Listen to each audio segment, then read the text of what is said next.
Alright. So how's There we everybody go. doing? How's the streams been going? Good. I didn't die. I'm happy to see that. I'm happy to see you're not dead. Wow, what is wrong with you?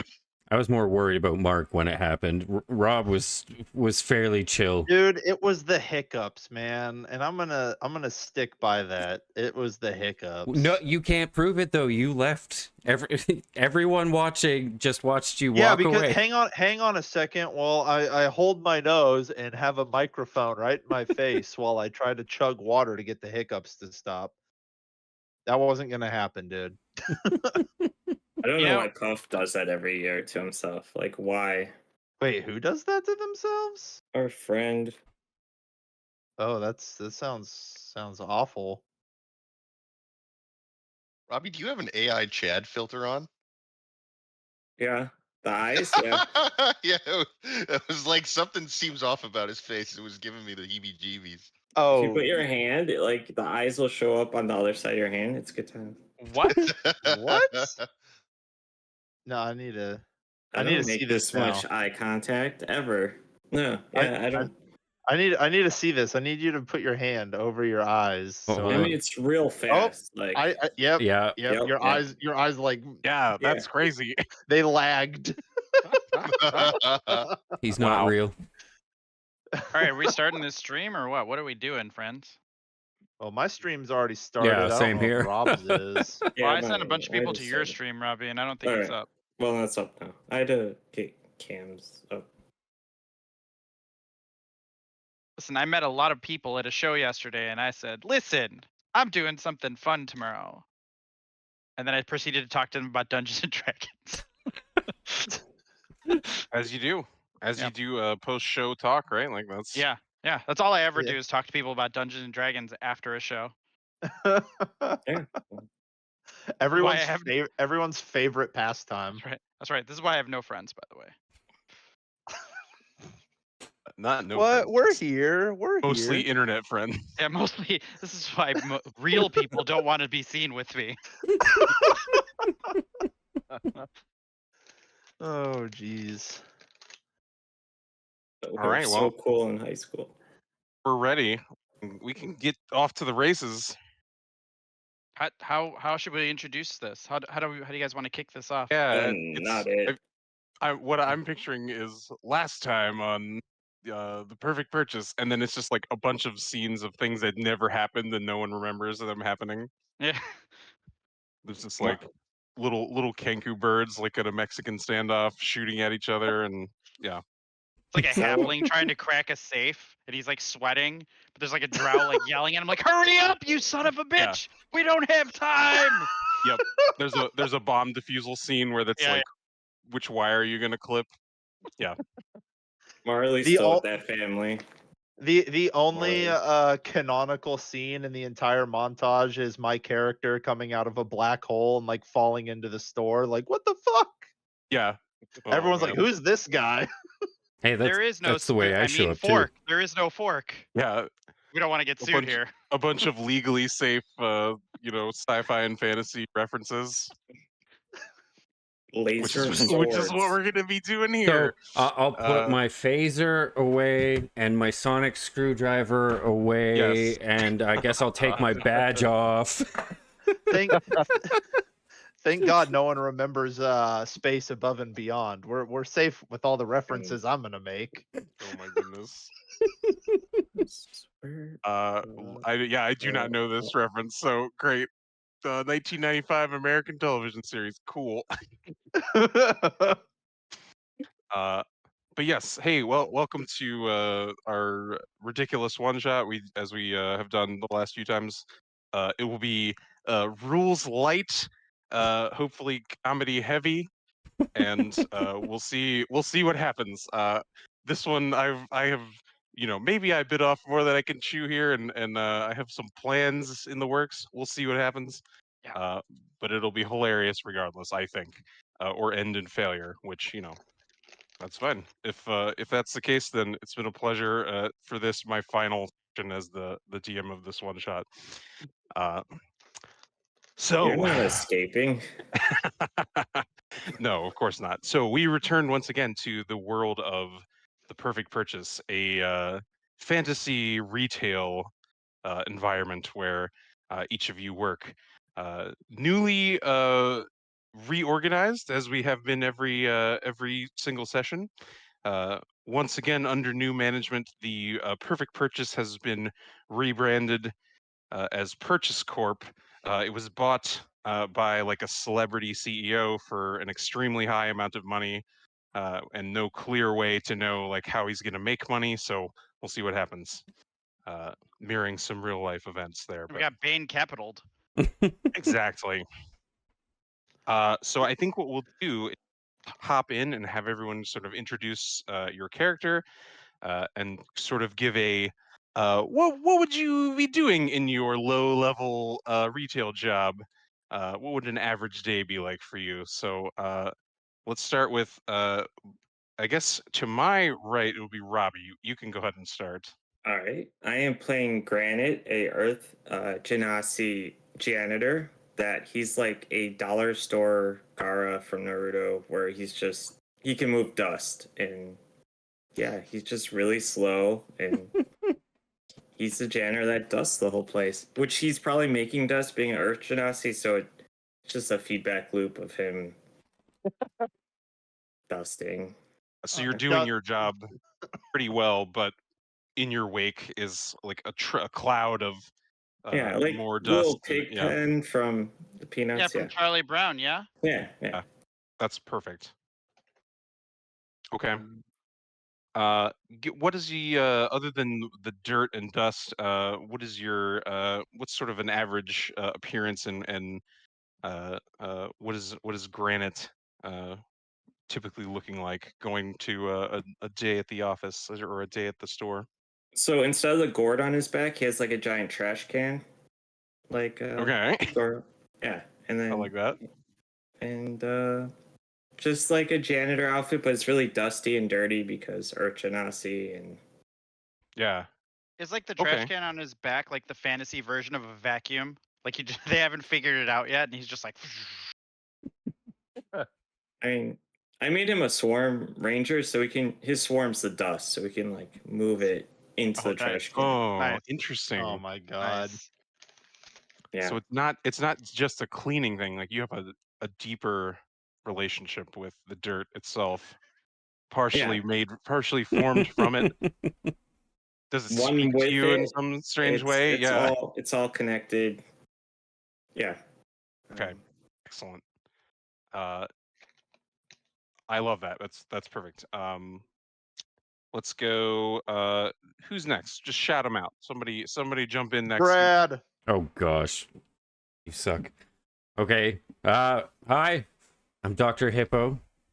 I am a time traveling space hippo that loves to eat snacks, not branded. And you know, apparently, I have the tendency to drop in on people, literally and figuratively. I've been known to squash a creature or two in other universes, including Okay, like Logan a portal Paul. mishap. Okay. I don't know. Like, like in that. our other campaign, he just gets snack. He's like, I'm opening a portal and grabbing snacks, and I was like, Oh yes, I have a directory to all snacks in the multiverse. You name it, I can grab it. Amazing. I'm gonna write that down. That may be useful later. Yeah, I think probably you're not here as a entry level employee, but more of a consulting role. As the store itself has been looking to branch out into some multiverse, interplanar, time travel, interdimensional, Ah, whatever. excellent. So yeah, that's perfect. So I think maybe you would end up working in the multiverse travel division. So Do I that's get a good. gun? We'll be there shortly. I mean, everyone's a gun. Oh, okay, You cool. gotta have a gun. Sign me Yeah, up. that's rule number 0. If you're gonna be traveling around, you gotta have some kind of a space gun, right? I have my It's dangerous. non-branded laser. A blazer. Laser. Yeah. It's a dangerous universe out there, so you gotta be well prepared. Okay. Awesome. So Dr. Hippo, who's next? I wrote King Hippo. I've been Dr. Hippo. All right. I mean, I guess I'll go. I will be playing Lenya. He's a bugbear, about 6.5 feet tall.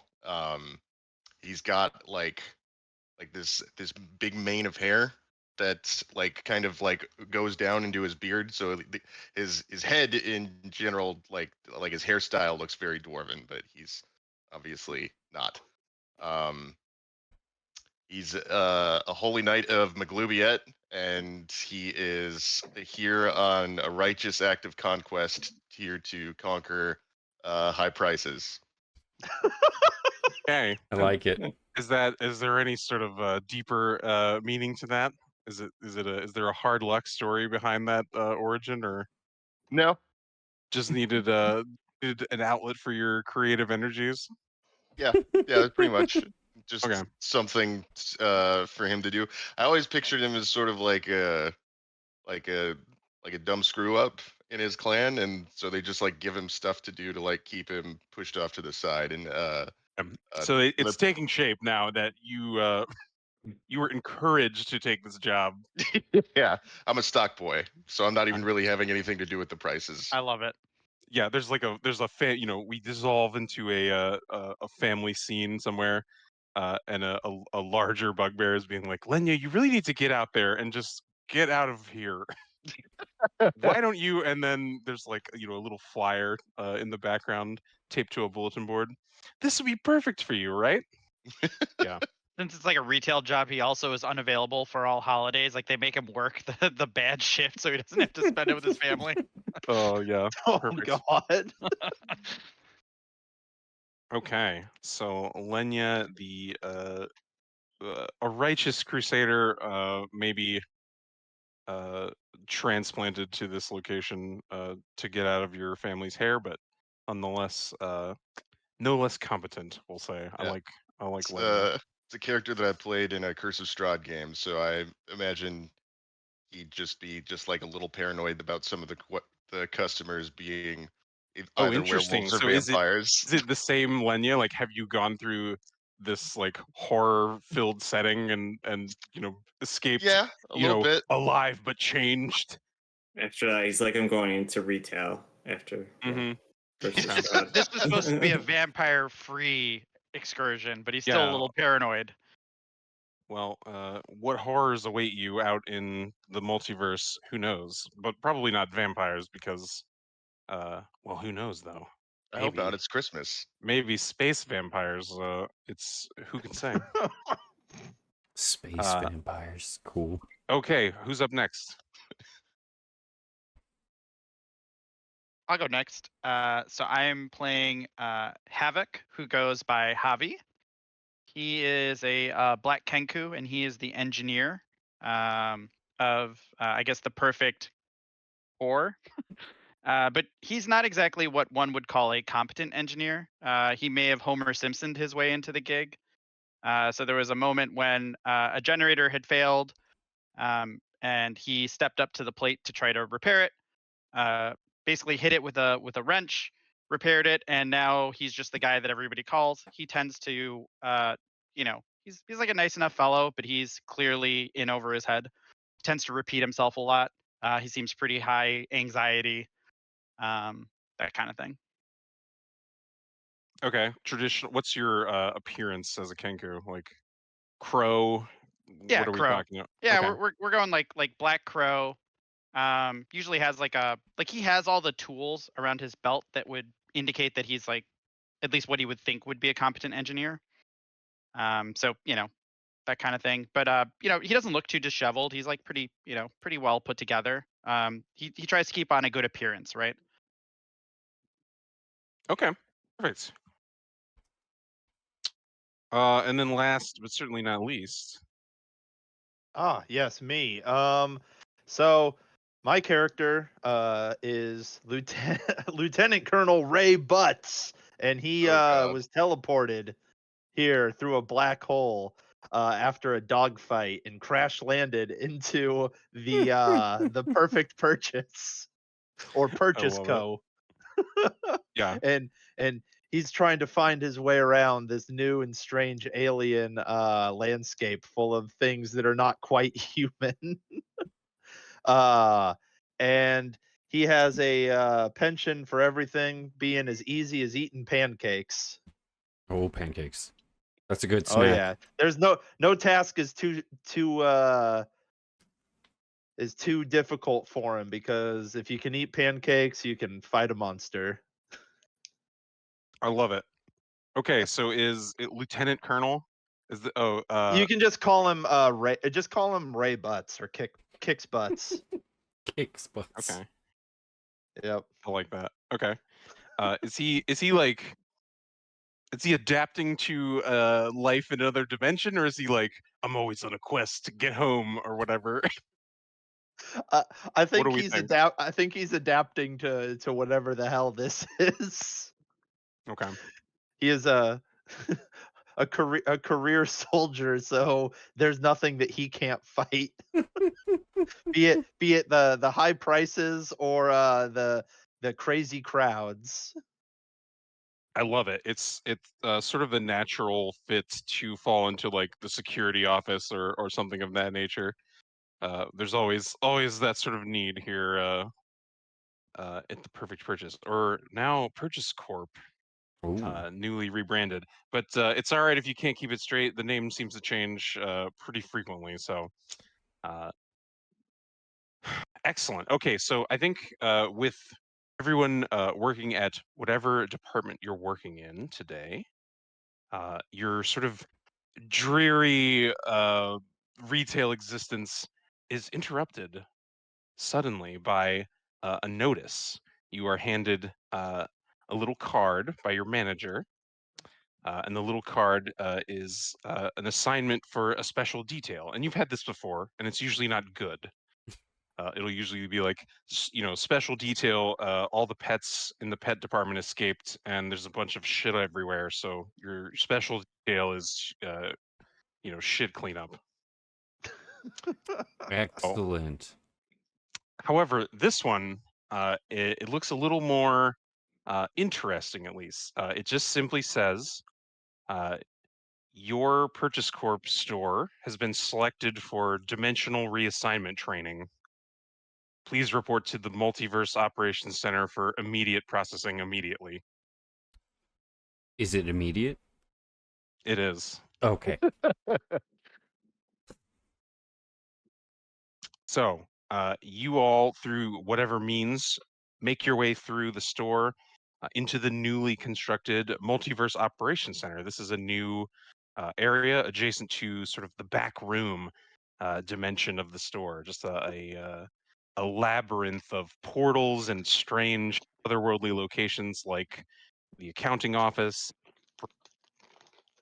security office. All these places seem to defy the logic of physics and space as to how they could possibly all fit into this store all at once.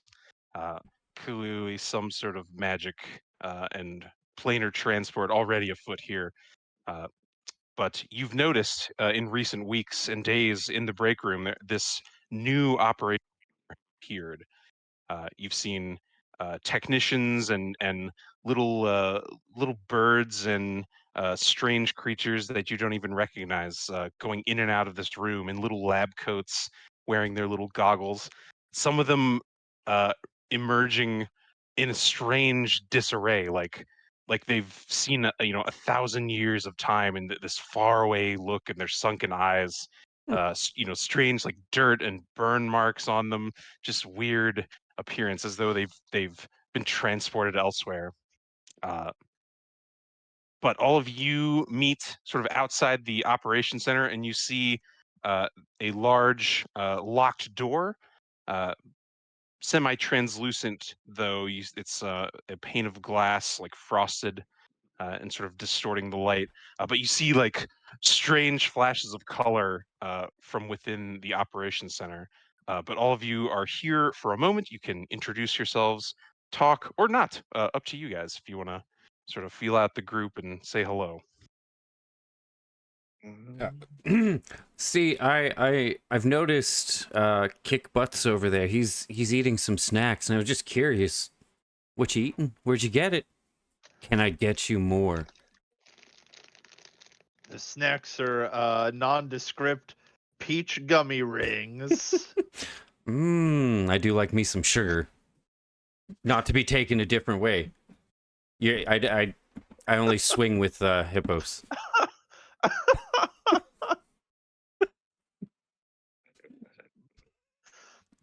What is happening? I don't know. I think they're having a moment. I'm always having a moment with someone who has snacks. Granite's like floating in on a bed of dust as he's sweeping behind it, like, so he's going backwards, trying to, yeah, it's never ending. The dust in this store. Javi's Is it- Kenku brain has absorbed the phrase "I only swing with hippos." Oh no. Um, Is That's I'm curious for Granite. Are you like even at a stationary, like if you want to stand still, are you still just kind of like floating in a little circle, like cleaning up this ever trail of dust that's Yeah. following? Okay, I like that. I do want to bring up that Bagels has murdered every single Kenku that has shown up in these adventures horribly. So I just, Oh, interesting. Maybe I'm just- I'm gonna be the exception. I will continue to do Oh. so. bold words. I'm gonna be the exception. Has anyone played a tabaxi that eats kenkus yet, though? That's what I'm wondering. You That's a you good had idea. this could have been your opportunity to do that. It could have Maybe been. next year. You see, as you are all sort of standing around, you see a little Kenku, kind of similar in appearance to Havi. A little Kenku in a lab coat, kind of oily black feathers, sort of jostles his way through the crew of you, pulls out a little key from his pocket, opens up the door, and swings it open and goes in, not really regarding you. But you have a moment here if you wanna sort of inch your way in or wait. Up to you. I feel like if I put any force of my body in there, the door will not close. I am a big boy. I stick my foot It might in be the a door. little bit of a tight squeeze. I don't have fingers, really. I'm going to leave this to someone smaller. I was going to stick my foot in, but if you're saying it might be a tight squeeze.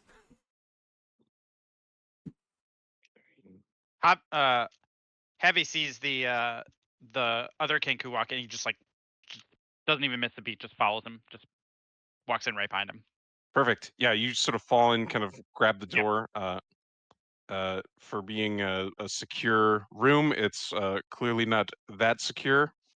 As if you, the rest of you who wish, you can make your way in. I think Dr. Hippo, you're. It's going to be a little bit of a squeeze. So you could let me know what you want to do, or if you just want to force your way through the door, that's an option as well, right? I like dramatically suck it in and still am like having trouble getting through, and I'm like waving my hand, like trying to get someone to just like pull me through. And I do my best to help him squeeze through the door. I spray him with WD-40. I love it. From your little utility belt, That's right, pull out yeah. a can of WD-40, lube it up good, and he kind of slurps right through the door. Oh, What you all behold is a strange room, almost nonsensical in its construction. Just like there is a central focus room into which a uh, a rat's nest of cabling and conduits all feed from unknown locations within the store. Uh, from this apparatus are sticking out in various strange directions and angles, little crystals that seem to be glowing, lights that are flashing, little instrument panels with dials and switches on them. You see like little vents of steam issuing out every so often in an almost completely incomprehensible manner. It is in every sense a cobbled together device.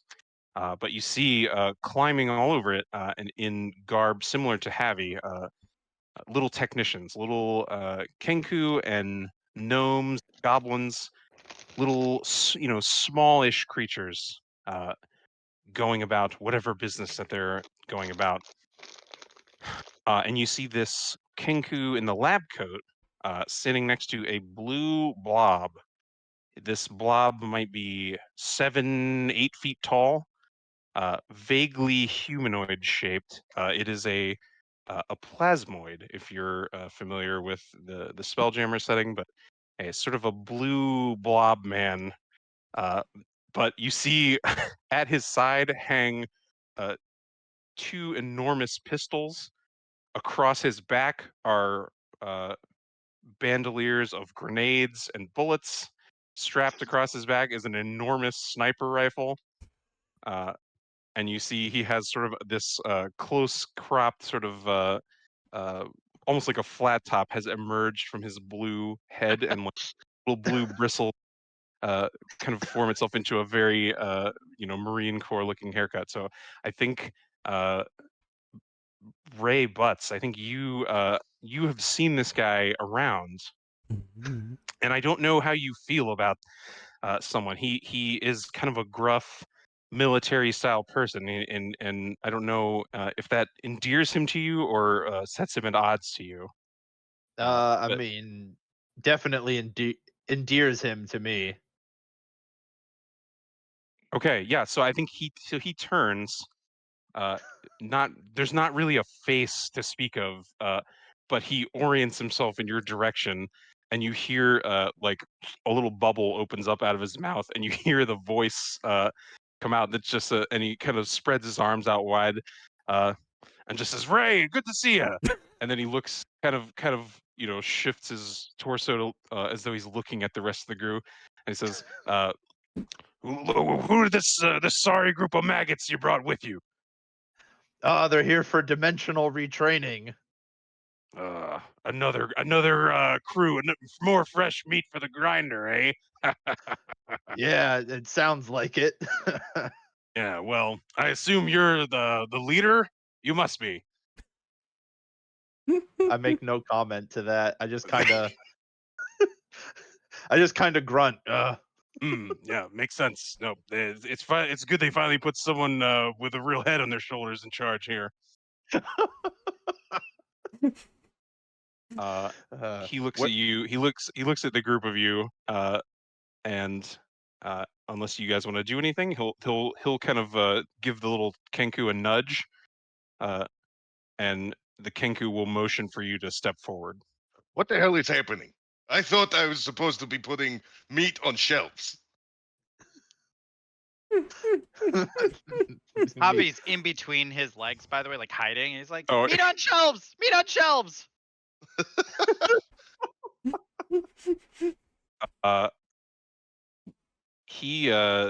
Lenya, you say this, and he kind of glides toward you in a he doesn't really walk. He almost like a giant slug slushing across the floor. Ew, Uh, it's uncomfortable. The back of his body sort of trails behind him, and it's fast. He like gets right up in your face. Does the Akuma demon cancel? Okay. What the fuck did you say to me? Uh-oh. What You- is Are you telling me happening? you signed your employment agreement? You didn't read it, Oh, maggot? jeez. At any time, for any purpose, we are allowed to reassign you to any duty we see fit. So no, you won't be stacking meat or whatever you just said. Okay. Where are we Uh, going? Well, that's a kind of a complicated question. I'm more here of in a managerial role. I'm in a and he elbows the Kenku again. and he says, "Doc, fill him in." And the little Kenku steps forward and just says, "Yeah, yes, welcome, welcome to you've been selected." And he pulls out a little clipboard and he's like flipping through pages like there's a little script. Thank you. You've been selected for dimensional reassignment training. As we all know, Purchase Corp, Perfect Purchase has been reorganized into Purchase Corp recently, and we are seeking new profit centers, new revenue opportunities within the multiverse. And he flips over, and the blue guy kind of elbows him and just says, "Doc, they know all this. Get to the good part." So he flips a couple of pages. You behold, and he motions behind him. The dimensional exchanger and assignment device. Caution, do not touch the dimensional exchanger and assignment device while it is in operation. Uh, it is possible to transplant yourselves into other realities where a purchase corp like entity has exists, and so. And then the guy steps in. "All right, Doc, that's enough. You go back to your dials or whatever." And he says, "All right, listen up. You all, I'm sure you don't need a lot of mumbo jumbo. You don't need to know about the 3 laws of interdimensional travel. You don't need to know about how all the science stuff works. It's fine. Here's what we need you to do. Our new CEO, well, to put it frankly, we have not made money in a while. I'm this like writing company, something down on my hand. How do you spell interdimensional? all right, I'm not gonna answer that question. Because he also doesn't know. It's not because I don't know. I know how to spell it. I definitely know. Listen, yeah, we found a way to open up new opportunities for revenue, and here's how it works. There's a bunch of mumbo jumbo about permanence and superposition of quantum states or something, some nonsense. But basically, you can teleport yourself into some other reality, assume control of your alternate version of yourself, and then steal all their stuff. So we basically we find companies, we find entities, right? Corporations or tyrannical governments, whatever. We zap ourselves in, we steal their ill-gotten gains, and then we get out. Aggressive acquisitions. It's amazing for the bottom line, let me tell you. So,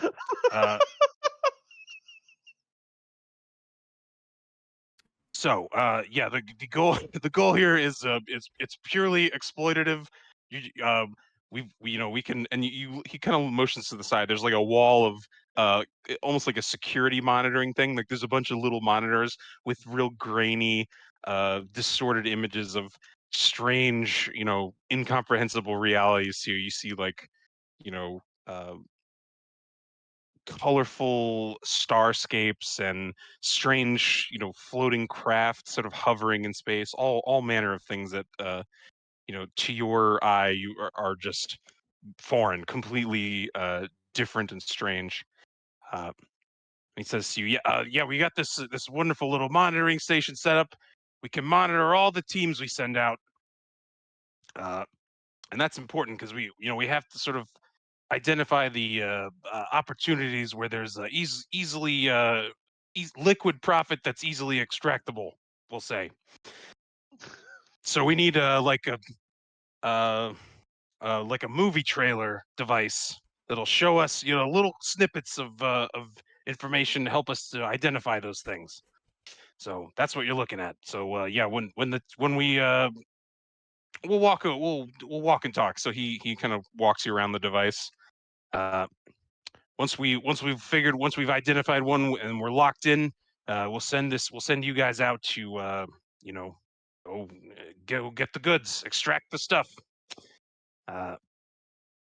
So you see, like, as you walk around behind it, there's a little it almost looks like a row of batteries. It's like a line of cylinders. They have little crystal housings, like some multicolored crystals set in the top of it.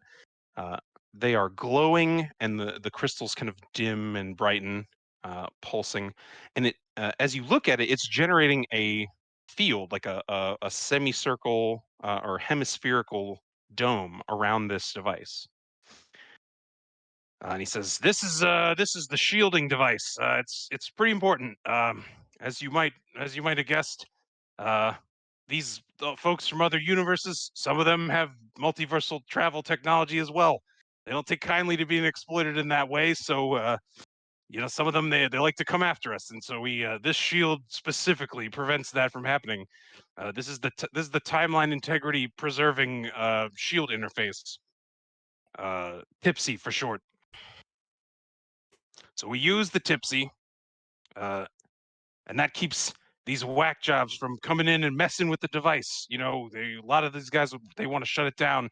And as he's speaking, you see behind him like little flickers of energy begin to appear. It looks like heated wire or something begins to swirl, and then a vortex appears behind it. And you see out from behind him a similar looking blue plasmoid with big chunks of debris floating in it. Most of the equipment that he's carrying is gone. You see this thing kind of limping out of the portal behind him. And the plasmoid turns behind him and just says, it's another one. There's always, there's half the time there's a bunch of these interdimensional whack jobs. They come, they open up a portal, they come in. He pulls out a gun and just shoots the guy.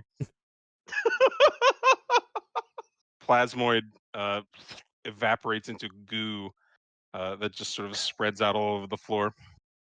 I'm gonna Which plot plasmoid some, shot like, which plasmoid? sawdust. Was it our The new plas- one. So yeah, they're like a haggard, battle scarred version of that guy stepped out from behind. As he's dissolving, he says, "Gunny, you don't know what you're doing. This is insane. I've lived 1,000 lifetimes," and he just shoots him in the head. Start putting Alright. like sawdust on the body so I can. Don't worry sweep about that. it. That's pretty normal actually for a day here. Don't need to worry about that.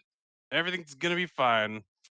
So, if you all would step right here, he motions into the device. There's like a little circular pad set up where it looks like a few people could stand. We'll get you guys all. Shut up by myself. We'll get you geared up. No, it'll be fine. Don't worry. So We'll don't get sweep this up. Yeah. Hey, you can if you want. Do we get a gun? Do we get Oh, yeah, guns? I well, asked no, that no, we'll question already. We'll get you all set up. We're gonna answer the doctors. You could answer any questions you got. We got to find a target, something ripe for exploitation. I mean, harvesting. No, that doesn't sound good either. acquisitions.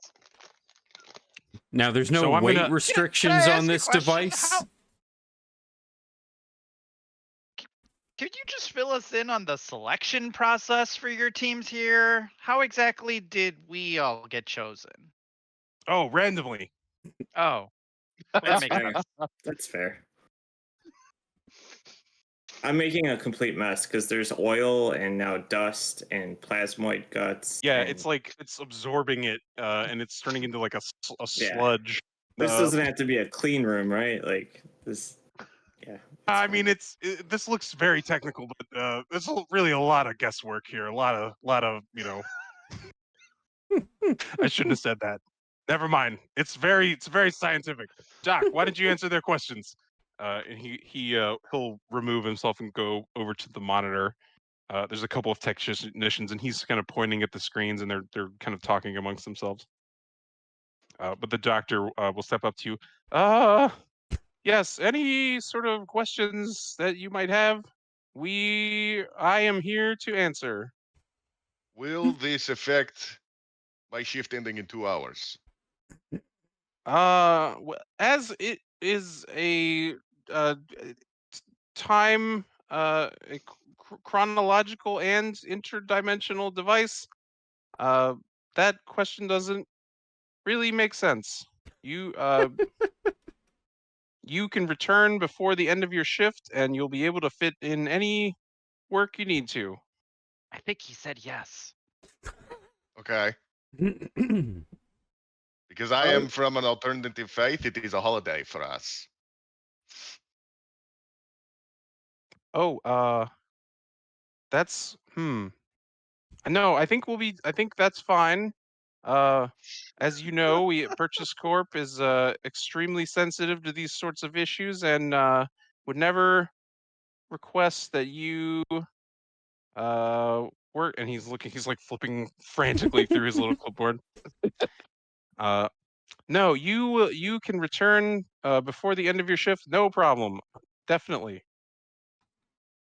It is the feast day of Saint Grublik.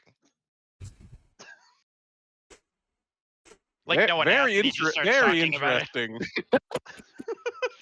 That's great. Tell me more about It is a feast day. You are feasting on the day. Wow. Exciting. Is there like He's a just like, food that you guys eat? Maybe. Yes. They eating time? What? Yep, they just shove watches into their mouths. Whole That doesn't watches. sound appetizing. Oh, we are eating food. What the fuck is happening? Am I being discriminated? Probably. I don't. no, certainly not. Legally, I am required to say that we do not discriminate on the basis of any protected classes. Yeah. In this dimension. Mention or any other. Yeah. So we just go stand on this pad, and that takes us to the doctor. Is that the next step here? Is that what we're doing? The doctor. Is that what you said? I thought you said doctor. Maybe I heard wrong. No, We that's just the stepped on a sergeant. pad, right? No, we have to find somewhere where we're gonna send you, but it'll definitely be a jarring experience the first time you shift into an alternate version of yourself. But How do I'm you sure you'll know where the right one? I don't want to get shot in the head coming back. Like, how do you know where the real ones from here? Oh, that's a good question. How do you know you're the real one? Oh, no, that's Because Well, he that- just shot himself in the head, right. and he It's seemed to like do it a lot. By the other, I mean, there was no waiting. There was no. He went for it. Like, yeah, totally did. Yeah, that actually goes that actually gets into something I wanted to discuss with you if you have time, which is the 3 laws of interdimensional travel. The third law specifically deals with that. Chronological and multiversal variants of a consciousness can coexist temporally in the same mode, as you just saw, but only the temporally locked manifestations of planar consciousness are actually shared between realities. Otherwise, it's just a different version. But that's a good point. That's where these come in. And he has a little box, and he holds it out to you. There's a bunch of little, like, they look like wristwatches, little devices with a band, and then a little crystal face, and a couple of runic inscriptions kind of glowing on the face of it. I grab it and try to put it on my wrist, but it seems a bit small, so I A little small. I Yeah, look, you might need to do that as like a ring, or we could get you like a necklace. I duct You tape know, it to his hand. I've just got like duct tape on him. I'm just like looking at it, just like, oh, okay, Just kind of like finish the band with duct tape around his wrist. this works. Yeah, these are the multiversal signal tracking beacons. You really got to have these, because if you're gonna go inserting yourself into an alternate reality, alternate timelines, we got to have a way to figure out who you are and where and when you are, so you could come back. Don't. It would be very bad to lose these. So make sure you hold on to those. Don't damage them or lose them. Are the other 2 rules important? We talked about the 3rd rule, but we didn't really talk about the first 2. Oh, we the know rules those? are very interesting. The rules are, the first one is the superposition of planar possibility. That rule states all states of all dimensions exist in all possible states in any reality until they are observed or experienced, which basically means that anything can happen anywhere at any time for any reason. And then the second law is the permanence of experience. So once you have observed an alternate interdimensional state, it permanently exists that way forever.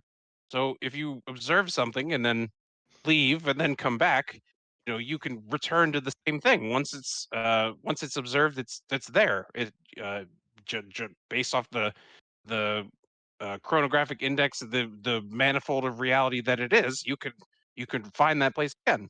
It's pretty neat.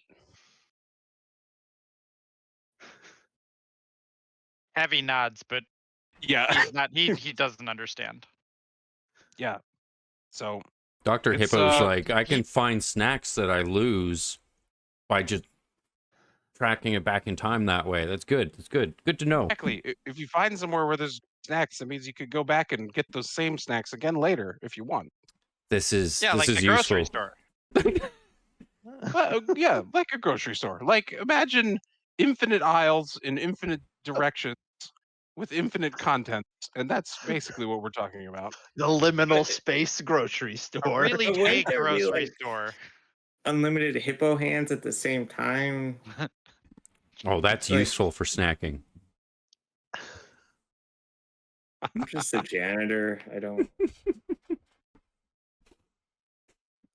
So I guess if there's no more questions, we can get you all outfitted, and we'll see if there's any update on finding you guys a destination. You'll wanna travel pretty heavily armed. There's a lot of dangerous stuff, and a lot of dimensions are really dangerous. Like sometimes there's a dimension that's just guns, and everyone shoots everyone all the time, and that's very dangerous. So Isn't that just Texas? Yeah. yeah, it's called Tejas.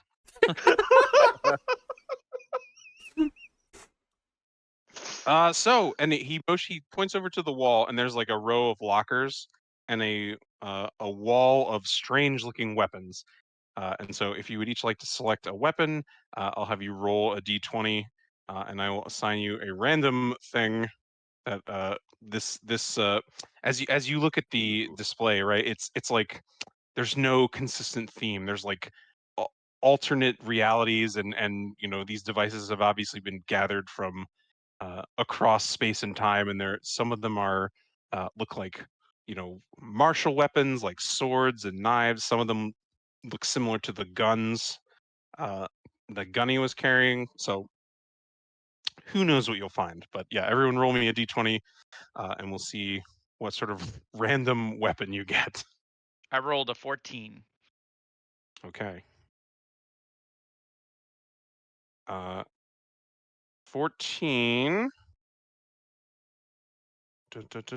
14 is Come on, laser rifle. it is a rifle, but it is bullet based. It's like you see it's got a little clip. It is like a rail gun sort of thing where Oh, it is yeah. energy driven. It has a like a power cell to it, and then the actual ammunition is like Like massive. slugs. Oh yeah, Yeah. little tiny metal slugs that are accelerated to super high speeds. I'm not mad about that in the slightest. So what we'll do is this is entirely for flavor. So as you encounter multiversal otherworldly threats, you can use these weapons, but we'll still be using like longbow and sword and whatever stats for D&D. So until such time as you encounter truly insane things of ultimate power, right? So who knows? So anything's possible in the multiverse. So yeah, I so Shawnee, you rolled get a a railgun. 3. A 3. You find in this rack of weapons it looks like a knife at first, and you pick it up, but it has a little button and you hit it, and it's like a vibro weapon. So the blade begins to agitate like hypersonically, ever so subtly, and it seems like that would do to some sort of extraplanar interdimensional threat. It would be very effective if you stuck it in them. Is that All what you right. do with that? It also seemed like a Vibra- good toothbrush. But yeah, if you just held it close but didn't touch your teeth, probably great. Don't do that.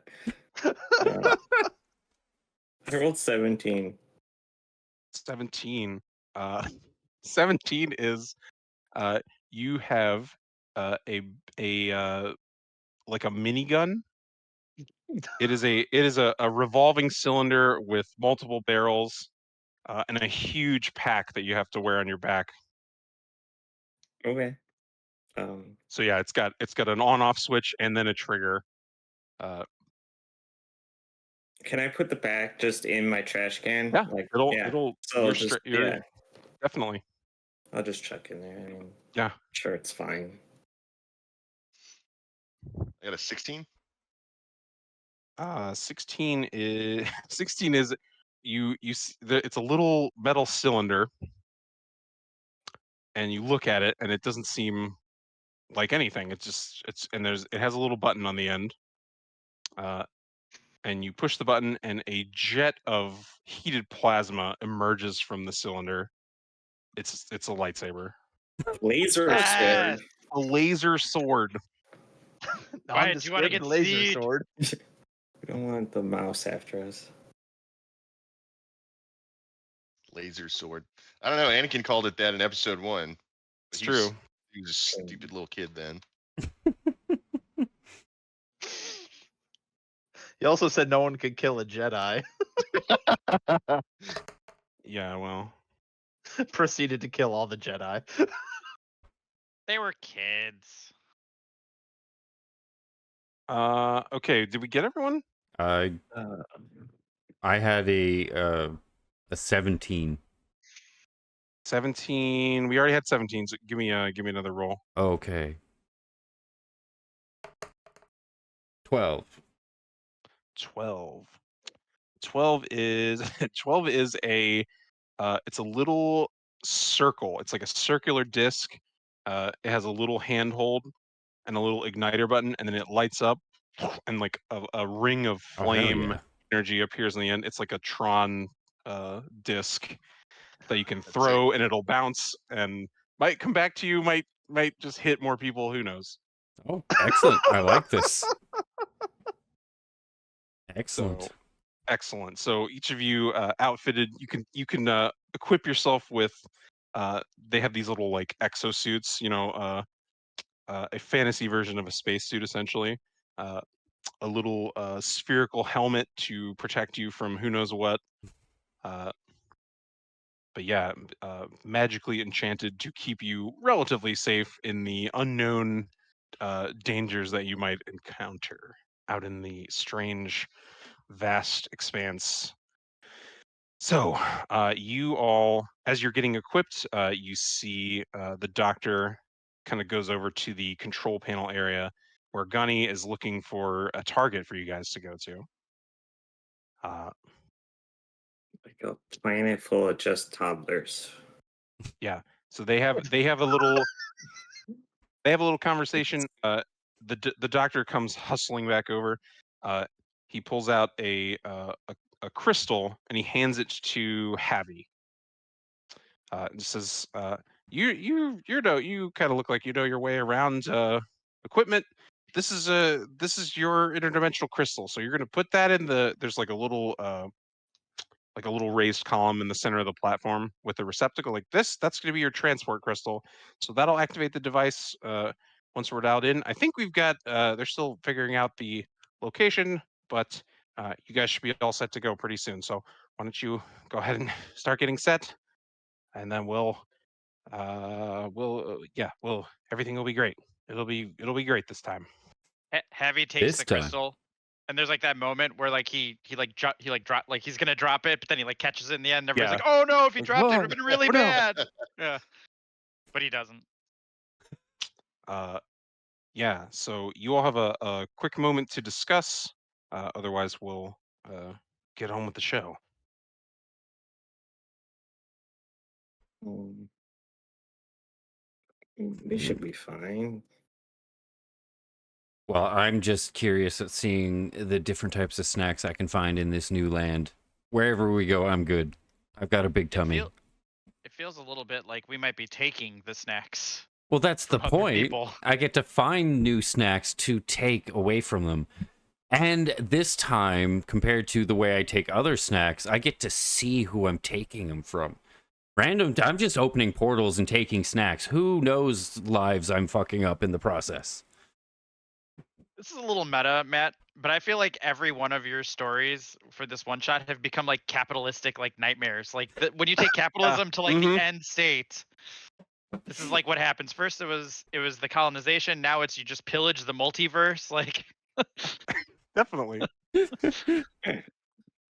It's yeah, I don't know how else you take the extreme, like, whoa, what's the end state of this fantasy capitalist entity with that also has magic? Like, yeah, it's not gonna be good. hey, we're just gonna take all your shit, you know, it's fine. Yeah.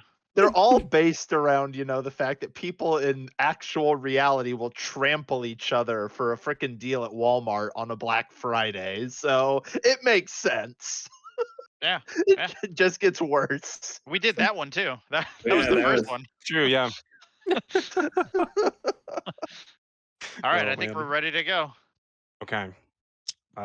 As you step forward, so you all get yourself organized. You're suited up as best you understand the task ahead of you. You have strange weapons at your disposal. You see Dr. Corvus goes over to the little control panel, and he begins to start to activate the machine. You see Gunny. It seems like he and the technicians, like, he's motioning, they're nodding, like it seems like they found something good. So I'm gonna have someone, and we'll say, Shawnee, why don't you do the first one? Give me a D10 roll Just straight D10, unmodified. for a random multiverse destination. I rolled a 1. Okay, very fun. I think they're all fun. So yeah, we'll see. So he dials it in, and you see as you step up to this device, you see behind the doctor a similar looking portal begins to open as the one you'd seen before. It seems that something else is coming through as he is activating the machine. And what you see is a horrifying, twisted version of a Kenku. It looks pretty similar to the doctor himself, but it is like equipped in a like big suit of power armor. He's got multiple huge laser guns. He's got a laser sword thing in his hand. He's also got like a weird crystal thing set into his head that's glowing with purple fire. And as he steps through, you see like objects around him begin to levitate. Just like it's a mess. It's a hodgepodge of random, science fiction, fantasy properties. It's all over the place. I like it. He strides through, and you see the doctor turn, and this creature goes right for the shield device, and the doctor kind of weakly, bats at him to stop him, but he's just not strong enough, right? This is it. This foe is way too powerful. Gunny sees it too late. This huge, like, mecha crow steps through, takes out his laser sword, and just starts going to town on the shield. You see that sort of hemisphere of energy starts to crackle and disintegrate. And then you weakly you hear Dr. Corvus in the background, "No, we should have made a shield for the shield." Smoke and flame begins to billow out of the back of the device. You see Gunny pulls out 2 guns at the same time, charges at this creature. They both begin firing at each other as he runs behind the device. You all have this sort of moment of panic. You see Gunny's unconscious, maybe dead, who knows, like a rag doll, is thrown from behind this thing and clatters into the wall. You see the huge mecha crow steps forward to the group of you. It looks at you, Javi. You have this crystal in your hand, and it holds out its hand and says, in a strange, like crackling, almost robotic, metallic voice, it just says, "Give me the multiverse crystal." No. He, pu- he pulls out a huge gun and it points Give it to him. and he says again, I do not wish to do this, but I will if I need to. Give me the multiverse crystal. I look to everyone else like as if what do I do? Give it to him. What's he doing? Those guns are so huge. Put the crystal in the device. Let's go. Could What is they it look- said. So I try to do like a sleight of hand where I like go to give him the crystal and then I jam it into the. Ram it into the device. Okay. Make me a sleight of hand check. He's Oh, gonna boy. oppose. He's gonna oppose you with just a dexterity. That's an 11. Okay. He's not very dexterous. He's more of a strength based creature in his giant power suit. So he only adds +1 to this roll. So you said 11. Correct. Okay. So he needs a 10. 55%. Oh no. Uh-oh. Okay. He rolls a natural 20. Yes. And in this quick moment of Been nice knowing y'all, boys. like pretending You picked I'm the gonna pick it up. A huge robot hand just reaches out and grabs you around the throat, and he takes the crystal from your hand as you're like sitting there beating to twitch, and he just looks at you, and you see like in his face almost like a sadness. 1,000 lives lived across many universes. You see this crow like missing burned pieces of feathers and scarred across his face in strange ways. Pieces of his body like replaced with cybernetic enhancements or things of that nature. And as he looks at you, you see a blue sort of plasmoid shape beginning to reform behind him as you've given just enough in defying this creature, given him just a moment for Gunny to reform. And you see Gunny has a huge like chainsaw sword behind him, and he starts it up, and he swings down at this thing. So I'm gonna make a roll for Gunny. Okay, he hits. However, the crystal goes clattering to the floor, and it shatters Oh, in the shit. device. Yeah, in the center of the device, all of you gather there. The crystal, the mecha crow, Gunny, all of you see this crystal like stardust, an explosion of strange swirling energy encompasses you like a tornado. The room around you begins to spin. The floor beneath you opens into a portal, and this sort of endless, hall of mirrors looking wormhole appears beneath your feet, and you begin to be drawn down into it. Dang. The last destination of the machine was already set.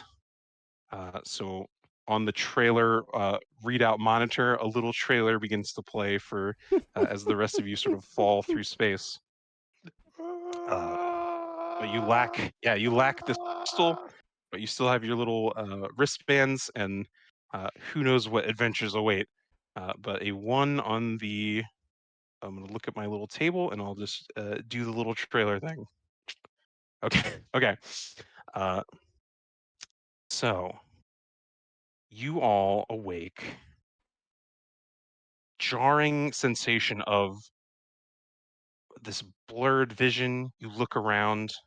You find yourself inhabiting a similar body to what you had before, but it's strange and different somehow. You feel powerful. You feel stronger. You feel smarter. You feel bigger. You are enormous.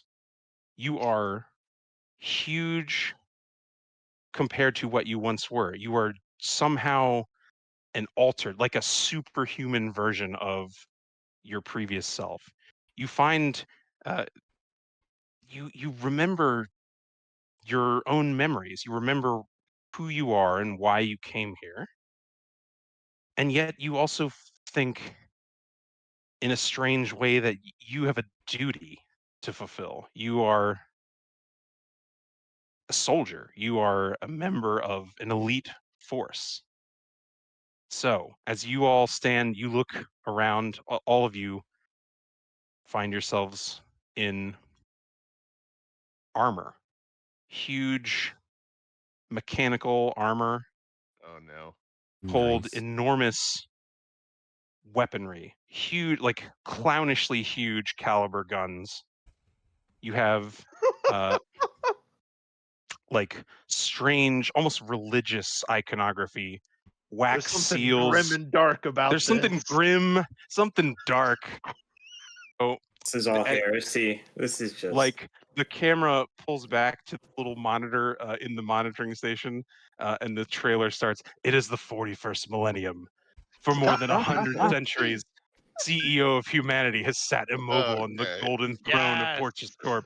He is the master of retail by the will of the gods and master of a million worlds by the might of his inexhaustible sales. The greatest among these associates are the Adeptus Associatus, the Space Marines, bioengineered super warriors. Yes. Their comrades in arms are Legion, the ever vigilant Managerium, and the number crunchers of the Accountus, to name only a few. But for all their multitudes, they are barely enough to slake the CEO's unending thirst for profits. Yeah. So welcome to Storehammer 40K, the alternate dimension that you find yourselves in. So My God. you find yourselves in a tightly enclosed space. All of you are seated in like it looks like a harness that has strapped you down for protective reasons. You feel yourselves begin to rattle. You feel like you're just shimmying almost uncontrollably. You feel like you feel G forces. You feel you are accelerating and you're moving at an incredible speed, and you feel heat. You feel the the capsule, this container, this walled container that you find yourselves in, uh, heating up and rattling, and it increases in intensity. So you all you all have a moment, and you can sort of discuss among yourselves. And feel free, if you want, every time we switch universes, to adapt a little bit of the flavor of the setting if you so desire. So uh, entirely up to you guys, but that's where we find Okay. ourselves. Storehammer 41K.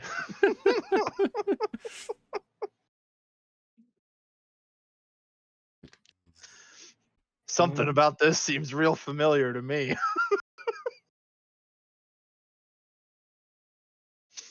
What would be like the grim dark version of all of our characters? I feel like Javi would have like the side of his head would be shaved. You know what I mean? Like there'd be like no feathers. Yeah, there's like the little like implanted metal pips in his head. Yeah. There's like stars on all kinds of stuff. There's like a bunch of stars for no reason on his uniform. Your voice is just a speak and spell. I like that. Like they have those little it's like the vented masks that they have over their face. Yeah. I love That's that. hilarious. It's either that or is it Kenku? He's wearing one of the Corvus masks that the Jump Marines used. Oh yeah. Yeah.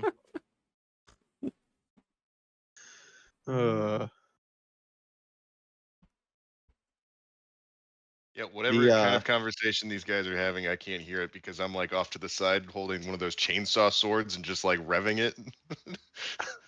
Yeah. Say the big power gauntlet with the lightning claws on it. Hell yes. Oh, I already had the as- vibro knife, so I'm just adapting the vibro knife that was given me to be kind of similar. you find, yeah, like oddly, you're in a different form, but like the equipment that you had is somehow still accessible to you, as though it would be ridiculous to have you change your loadout every time we change locations. Um, Lenya, as you rev your little sword, this masked figure sitting next to you, similarly garbed, but like he has a it's like a halo of metal and spikes sort of set behind him. His armor looks ornate in a way that yours is not. So all of you look pretty similar. This guy looks like important somehow. Okay. He has more elaborate, like golden pauldrons, where you guys have some little, wax seals and a couple little religious texts. He's like head to toe. This guy is all in. I want to shop where he's shopping. He looks at you as you're sort of playing with the sword, and just says, "Steady yourself, brother." But I mean, look at it. It's badass, dude. Yes, the CEOs has seen fit to grant us many boons, great weapons which we may fell the numerous foes we will meet en route to the vault. The vault. Do you not remember, brother? Remember what? We have been given the sacred charge to reclaim the Imperial Profit Vault. It has been overrun. By. Does it matter? Well, my shift ends in 2 hours. Hmm. It's a holiday for him. He looks at you so confused and just says, "What would he say? What would the Space Marine?" He would say something like, 2 hours. Not even in death does your duty end, brother. Heresy. It's all heresy. Come, I will forget your wavering. Prove yourself in battle. Okay. Oh my god, this is As he says beautiful. that, you all feel a jolt. You are crushed in your seat by the force of a huge impact. The walls of the container fall open, and you are you find yourselves in a strange foreign landscape. Uh, a sort of yellow gray sky overhead. You see fire and plumes of smoke drifting off in the distance. You hear the sound of gunfire and shouting all around you. You see several of these pods, multiple of them, impact around you, and you have dropped into a hot war zone of some kind. Across the way, as the doors to this thing open, this commander guy like unhooks himself. He pulls out a huge sword, and he just says, "For the CEO!" and he charges forward out into the battle. And you see a horde of like green-skinned, orcish-looking creatures, but they're huge. They're like enormous orcs. Some of them have guns inexplicably. But he just like wades into the sea of green skins and begins like slashing through them, and you see other space marines from these other pods around you do the same, but all of you have a brief moment where you see across the way, you see a familiar looking crow emerge from a pod, and he looks at you, and he looks at the field of battle, and he begins to charge out into the field, presumably looking for something. So what do you all wish to do? I feel like we should be trying to get whatever he's going for first. What's he going for? So important. Mm, Wait, yeah. What? I'd follow him. Also, I he just might have want- snacks. He might. Yeah. I mean, any of these folks might have snacks. That's a good What's like point. the distance between us and the crow? Is there like the entire battlefield between us? Like, So at the moment, it might just be like 100 feet, 120 feet, something like that. oh, so it's not Pretty Has- that close. far. Pretty Has close. this crow that's followed us through dimensions seen us?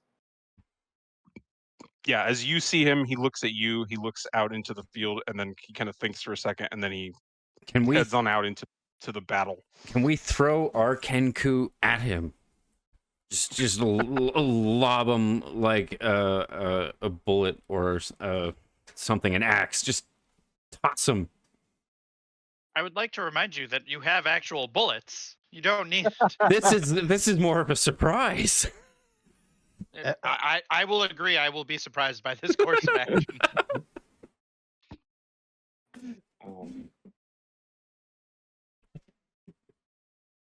I mean, Well, I think Ray Butts is going to take the initiative on this one and be like, that guy knows what we're after, but we need to go get it. And I charge off in his direction. Okay. Do the rest of you follow? To Yeah. the vault. Okay. You charge forward, and through the din of battle, there are like many small engagements. You see, like guys just carving other people in half with huge, scary-looking weapons. You see like little gun emplacements where 2 or 3 of these Marines just have like a field of fire opened up, and they're just like shooting a hail of bullets into these onrushing hordes of enemies. I would like, so we're going to enter sort of a little mini skill challenge. Okay. So this is like an active battlefield, and there will be bullets and fire and explosions all around you. But how will you traverse this landscape safely in pursuit of this guy? You see this crow. He's pretty easy to follow just because he looks so different than everyone else here. But nonetheless, it will be dangerous to follow him. So what would you guys like to do, and how will you chase him? So who do we feel like has the best chance of stopping this dude?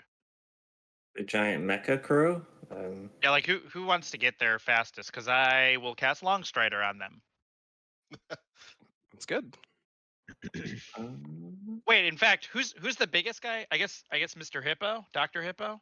Yeah, I That mean or you're our all like I'm gonna Berserker. cast Longstrider on Dr. Hippo, and I'm gonna jump on his back. Oh boy. That's what I'm okay. gonna do. Okay. Yeah, we should Love all it. just run behind This him. takes as he made- Dr. Hippo Yeah, back just to a draft him. time of like Dr. Hippo just prehistoric. looks like an ogre. Yeah. I'm picturing like one of the huge dreadnought-sized things, and they're just like he's got huge, claw hand, and one hand that's a gun, and he's just like wading through this battlefield, punching guys. Okay. So you cast Longstrider on Dr. Hippo. Dr. Hippo, how are you gonna approach this? Just gonna charge forward? Anything else you would like to do to? Well, what's the terrain like in front of us? Like, what are we looking at? It is a rocky world, so it seems like bare of vegetation that you see. You don't see any water, but it is sort of a rolling, craggy hillscape.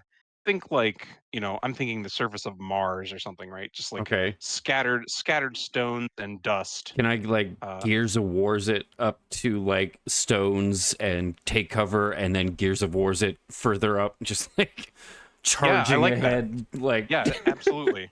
So using sort of the cover of and you guys can make your way from spot to spot, right? And All the right. crow is charging, straight through this battle, but he's also taking damage. Like he occasionally encounters like huge orc that he has to stop and throw aside, or he gets into a hand lock with them, and then he pulls out a gun and shoots this other guy. He keeps running, but he's due to the pace that he's taking damage as he moves through the space. You guys, however, are able to sort of take a little bit of cover, take a little bit slower approach. So wherever he's going, he's going to beat you there, most likely, unless anyone else would elect to do something to change that situation. So does anyone else have something they'd like to contribute to the skill challenge? And I cast Fairy Fire on the Mecha Crow. So then everyone in the battlefield sees a glowing robot. Yeah. You see, like, not only making him easier for you guys to track, but yeah, it's like it sort of highlights him in this huge fight, and many more of the enemies begin to focus their attention on him, so slowing him further. I think that'll negate sort of his advantage. And do I make him like purple so then all the orcs think he's not there? I mean, just in case these orcs work like other orcs. I wonder if there's a color I should. I'm just gonna make him orange, like a bright orange. Yeah, I think that's it. Just don't make him red. Yeah. Yeah, we don't want him going faster. I love that. Yeah, you hear like a couple of the orcs being like, "That crow's a little bit on fire." Some of them see they see him. You see like gunfire from different spots, like begins to train on his location. But undeterred, he continues forward. So, is there anything else anyone else would like to do as you pursue this guy? Sure.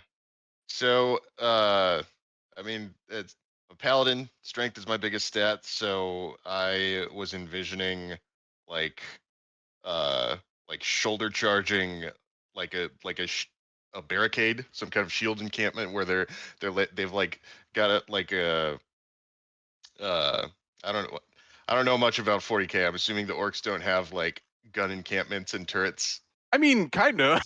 Okay. But it'll be like, oh, you see in front of you a cobbled together barricade that looks like it's made of some wood and scrap metal, but also it looks like a giant skull with a big fanged mouth for some reason. And in the eyes you see like coals of fire burning. Like it's just unnecessary Grim how dark, baby. It's grim yeah. dark. Yeah. It's perfect. And for whatever reason, their weapon looks like it was like welded together out of old World War One machine guns. Yeah. Like, Yep. There's a little like smokestack on the side of it that's for some reason steam powered in some way, and the jaws are like chomping. Yeah. Okay. So yeah, make me a strength athletics. Yeah, I want to roll an athletics check to try and just like turn that gun barrel around to the side on some advancing infantry of theirs. Yeah, I love it.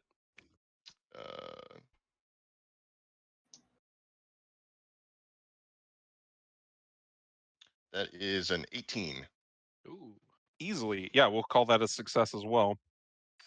So yeah, you see this strange, grim dark contraption, and you spy like it looks scary initially, but it also looks cobbled together and weak.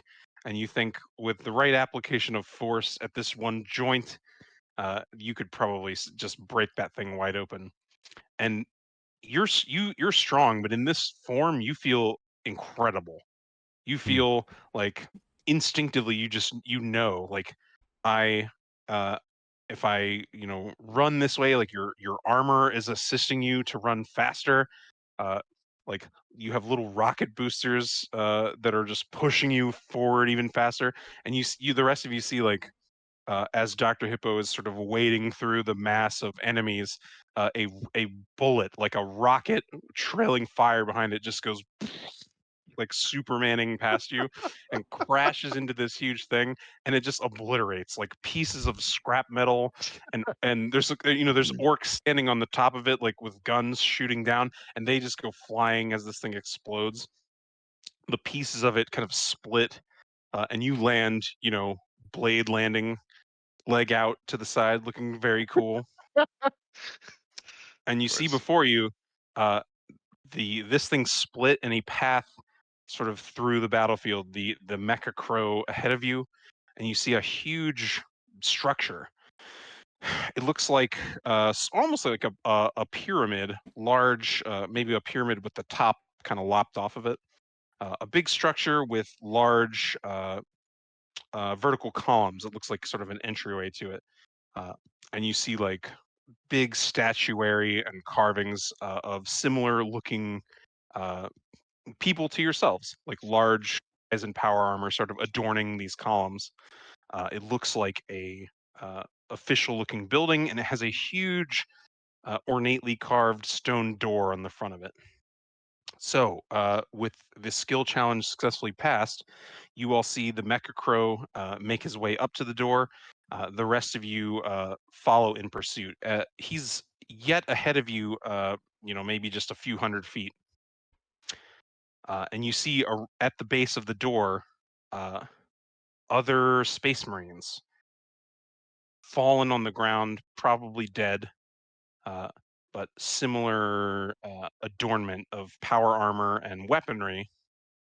But they look strange to you. And they look strange in that they look familiar. Uh-oh. Not human like the rest of these guys have been that you've seen, like a classical human being human. But some of them look elvish. One of them is like a snake guy. One of them is a goblin. They look more like they're from your world. So, as you approach, you see the Mecha Crow kind of unconcerned with the door, but rooting around in the effects of these dead guys. So, you have a moment to sort of prepare yourselves as you see him there. What do you want to do?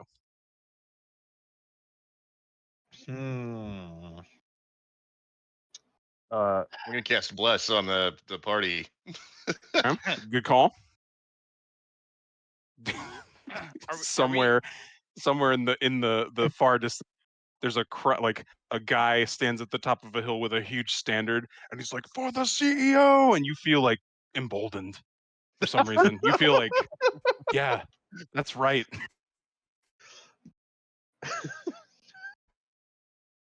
I'm remembering back to like the employee survey where one of the questions was, how would you rate our company culture? And I'm thinking, man, this is it's really, really dialed it up this last year. It's incredible now. Yeah, It's I feel really like invigorating. yeah. Are we going in guns blazing, or should we maybe talk to this crow? What are we feeling here, group? He tried to kill you. But he didn't. I guess. He wanted to. He might try to kill us again. I don't know. But I do have this rail gun, and I kind of want to use it. I'm going to give you maybe the greatest advice I have ever given anyone. You should shoot him. And I do. I just immediately listen to him. No I was just hesitation. second that. Shoot this guy. It's as easy As soon as he says, I just. Oh, all right. I guess we're doing this. Incredible. So you feel the energy of the gun charges, and a like sublight speed rail particle issues out from the gun. Make me an attack roll with advantage. Oh boy. Because he's not looking at you, so it's a surprise. You're blessed. So you get So- another And you're D4. blessed with a D4. Yeah. Well, I And rolled a he's very 16 fired. plus like whatever plus a lot plus the D4, so that's probably it. So let's say 18 plus 7. What is that? 25. 5. Yeah. Yeah. You see the crow rooting, like he picks up one of the bodies, almost like a doll, where he picks it up with his huge robot arm and kind of shakes it. Little effects fall out of it, and he's rooting through this pouch, and you just, and the shot appears to go through him, almost like it missed, and then you see very slowly he kind of turns, and you see a huge exit wound on the back of him, right? So facing you, it looks like nothing, and then as he slowly turns, you see an enormous wires and conduits, there's oil spraying out of his robot frame. That thing did some bad damage to this guy. So give me for this railgun shot, give me 2 D12 damage, if you would. Oh snap. Oh man. That's Well, that pretty was tight. a was not a great roll. It was only 7 all day. That's okay. It seems like it hit something vital. But we're going to have everyone roll initiative, as that'll conclude our surprise round. And for the purpose, since it's theater of the mind, this is a single combat with this guy. The terrain is such that if you feel like you need to do something with the terrain, you can. I've described it as rocky, so there's places to hide. There's you guys are extremely strong and powerful, so there's things to throw if you needed. That sort of thing is at your disposal. There is this giant stone vault door in front of you, as I described, and the fallen bodies of presumably fellow Purchase Corp employees who were sent here at a different time on the ground. But that is the scene we find ourselves. As far as movement, you're all basically in the same confined space, so don't concern yourself too much with if you can reach something, you can get to this guy in your first round of combat. So initiative, what do we got? 14. Okay. Granite is 18. 14. Granted, is not a smart rock man, so I'm sorry when I come up. I rolled a 13. I also got a 13. Okay.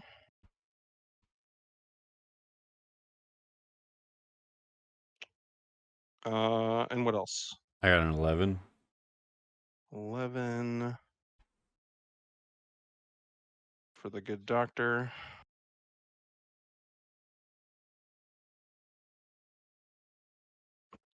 Okay, and then he rolls a 9, so he's gonna go last. So truly surprised by this, and reeling from that railgun shot, the Mecha Crow is gonna go last.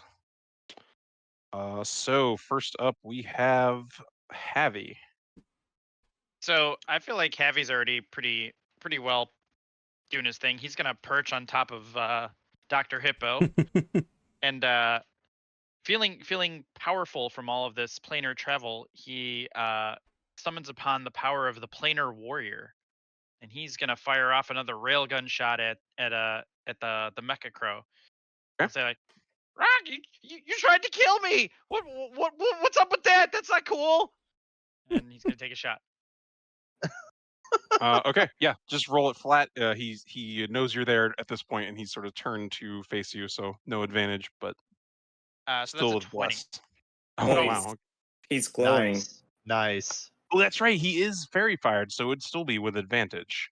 Oh, So we're okay. yeah, give it Well, again. it's not a natural 20, so it's 24. Okay. Still a hit.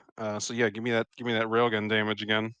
And then I add a D8, I guess, from Planar Warrior, because that's what it does. Love it. This class is cool, by the way. What class are you playing? Horizon Walker. It is Okay. very cool. Okay, so that is a 14 all day. Okay. So between the last round and this, 21 total. Nice. So 2 railgun shots. The second one, he's more ready. You see like a flicker of some sort of energy shield comes up, and it is still not enough. He's wheeling to get in position. You're able to slip another shot past him, and it sort of hits him in the power armor again. Okay, that's Javi, unless you wanted to do anything else. That's it for me. Okay, then we're to Granite. He's gonna grab the chain gun. Okay.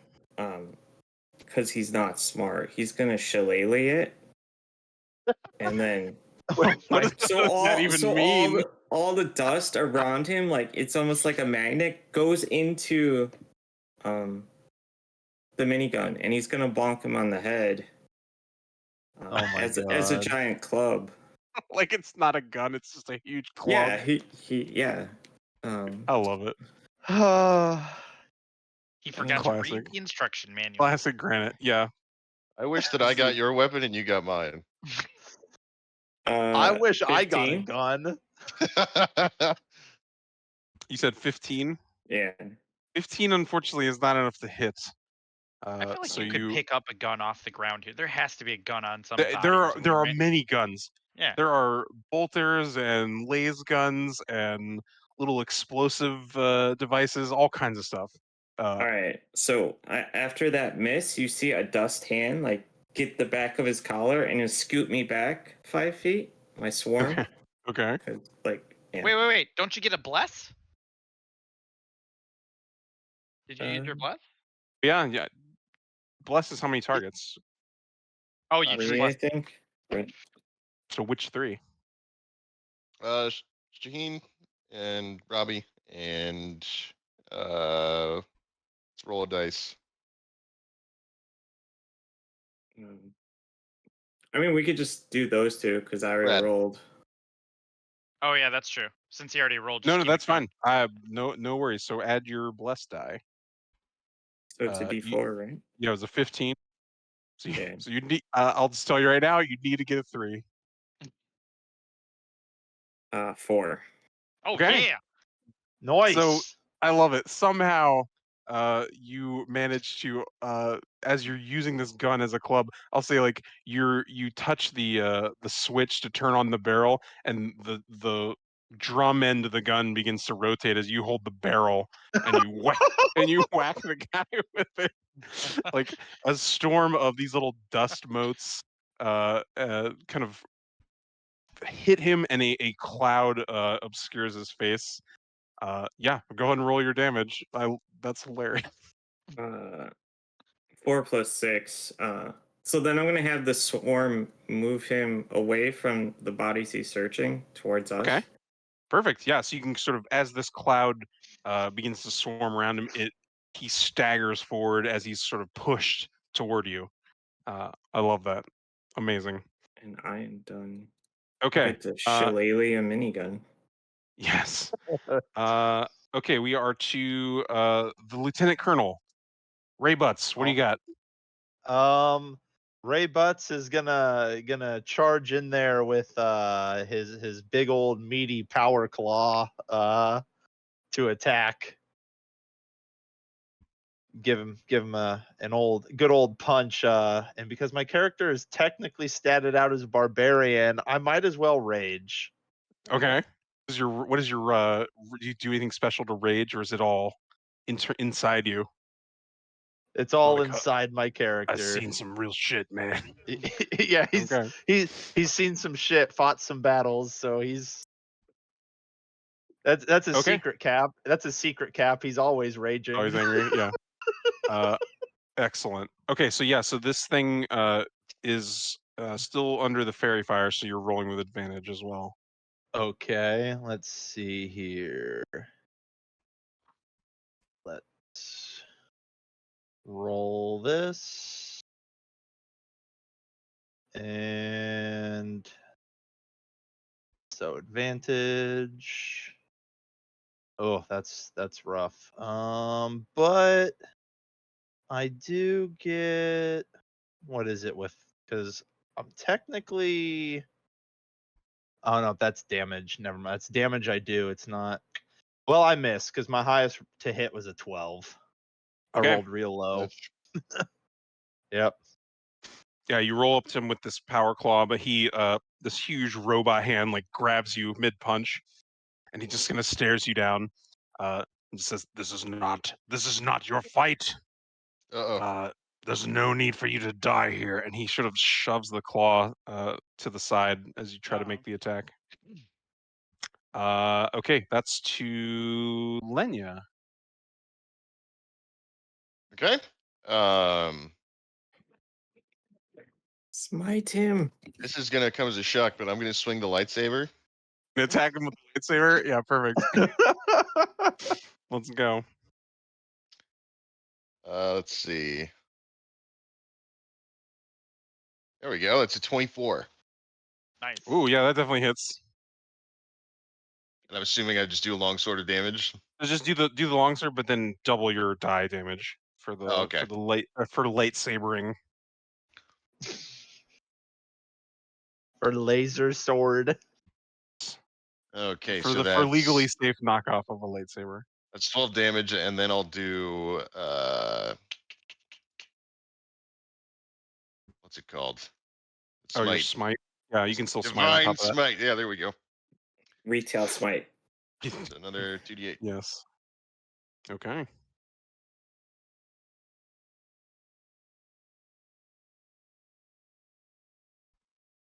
That comes out to 6. Okay. Hey, still respectable 18 total. I love that. Okay. Anything else? Oh, that's all I got. Okay. It's the good Dr. Hippo. So like what's exactly surrounding our Mecha Crow friend? I'm thinking of using my little spinny cylinder of doom, and I want Dr. Hippo to go through, like, be that meme and have all the physics going through his head so that he could like toss that thing and it just bounce off of everything, just hitting the crow over and over again. Yeah. Okay. I'll say so the rocky terrain around you, but the avenue toward this vault, presumably, that you find yourself in, there's these large columns where there's statues and stuff sitting on top. So you're looking and you see, like, trigonometry calculations begin to form in your mind, and you look and see, like, okay, well, this one column, like, if you hit it right, you could collapse it onto the guy. Yeah. So I'll say make an attack roll, and I'll set the armor class of this column at just a solid easy 10. But what is the weapon damage you're gonna roll?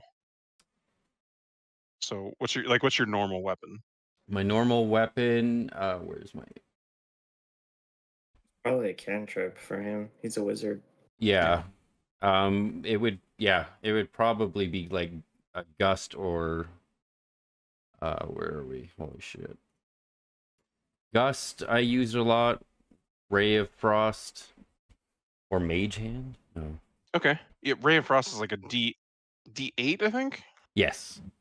So with this vibro ring, I'm gonna add a +4 to your damage roll. So whatever on top of your normal damage. Okay. So we'll put the damage threshold to knock this thing at 8 total. So if you can deal 8 damage to this pillar, you'll crack it and knock it over. Okay. And so I don't want to roll that. I want to roll a damage. Okay. Rolling D20 now. 14. So 14 hits. So you kind of light the little disc, a ring of sort of energy, and you throw it, and it like ching, ping ping, and it ricochets and cracks right into this pillar. So roll your D8 +4. Plus. Get a 4 or better to crack the knock it over. All right, I got a 7 on the D8. Okay, so 11 damage. So you see that the little spinny disc, since you're over the threshold too, the disc bounces back and returns back to you, and you can catch it again. Nice. So you see the pillar, like a little thin crack forms, and you see the top of this thing begin to sway. The statue on the top begins to sort of lean as it falls, and this huge stone pillar comes crashing down onto the Mecha Crow. I'll say, Lenya, you're up in there. Oh my. As is Granite. Granite. So I'll have both of you guys make a DC 10 dex save to jump out of the way as this thing is falling. It's fine. I'm coming. I was getting a glass of water. No worries, no worries. 10. Okay, so you just make it. You're like just barely able to make it, but you're able to sidestep the pillar without taking damage. I want like all the dust to go into his backpack, like from the giant boulder, like just as you sort of retreat, this cloud kind of like vacuums up into the garbage can. yeah. You never know. Oh my god! I got an unnatural 20. Okay, so you dodge too. Okay, great. So none of you guys, you take no damage. The crow though takes 21 points of bludgeoning damage as this huge stone pillar lands on him. 4d6, and I rolled 3 6s. Oh dang. So that's wild. Okay. Incredible. Yeah, this crow suddenly like a fearsome looking opponent now in this moment to you looks battle damaged. This thing, this suit is not doing well. It's been shot through a couple of times and crushed and bludgeoned. Before the crow takes its turn, it looks at all of you, looks down to the ground, kind of has to turn now, being pulled away from the bodies that it was searching, and just looks at you and just says, "Purchase Corp is not your ally. They are going to destroy this universe if you let them. If you let them continue this, more will come. More who you have exploited will come. They will seek you out. They will hunt you until you are no more. I am but one of those. I seek only to undo what they have done." The crow is going to he's going to look back to the bodies, look at all of you. He's taking so much damage already in just a round. Already over 100 damage. So he's not feeling great about his chances. So he's gonna go he's gonna turn. A little energy shield kind of flickers up behind him, and he will run back to the bodies and make a check. He's gonna look and see if he can find something. Okay, he rolls a 20 dirty, so not natural. You see one, he very quickly casts one of them aside. You see one, he picks up one of the bodies, and in a little pouch, it seems like he's found what he's looking for. You see one of the little watch devices that all of you are wearing, and the crow did not seem to have. You see him grab one of them, he straps it onto his hand. From within the suit, he reaches in, he pulls out a strange homemade device. It has a similar kind of look to the original device, where it's kind of cobbled together like a mess of wires and conduit and tank, and it's somehow smoking a little bit. He takes that little device, and you see it start to glow as he holds the thing. He turns a switch on, and you start to see a portal forming around him. He gives all of you a look and just says, "It's best for you to turn back. Return while you can." And he sort of falls backward into this portal. Oh, and I can actually do that, right? Fall into Yeah, my that was, death that was really cool. I was gonna say. Well played. Amazing. Like it. So, in this little moment, all of the rest of you have this portal open before you, and you don't know where it leads. But if you wish, you could follow him. Presumably, if you wish, you could also activate your devices and return. So, what do you want to do? Sounds like we should follow. I'm curious. What about the vault? There is the vault. Say we were here to collect something for Purchase Core. So Mm, I don't know Really what say we were what supposed the- to get yeah. here. That's the problem. I assume this is the vaulted profits of we have the a moment to Purchase check the Core bodies? CEO. Yeah. Yeah. Is You there can. is there anything that we could just like steal from these guys to say that we were performing our duties? Yeah, make an investigation check. I Anyone like who take wants the to look guy's over the shoes. bodies. Treasure, it's here. I found it. Yeah, are there skulls everywhere? it's Just there's come just back. like inexplicably rows of skulls are just all over the landscape. Yeah.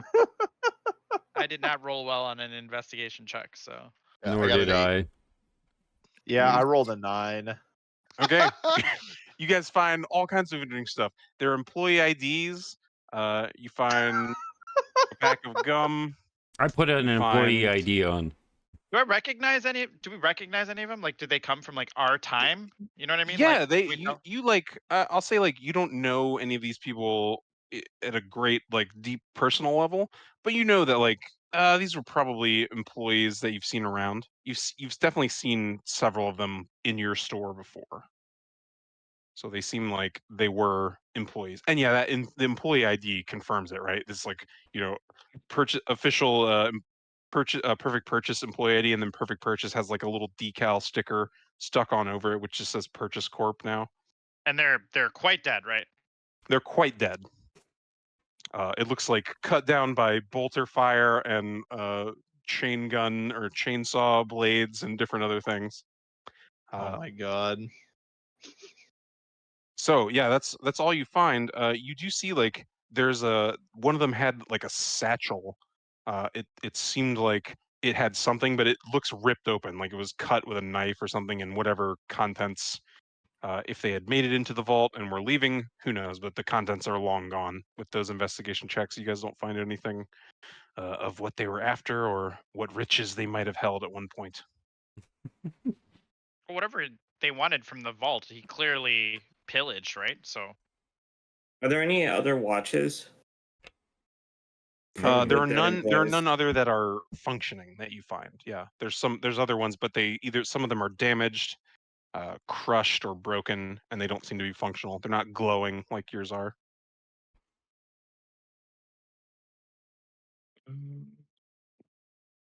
well, let's charge on through the portal into our next world.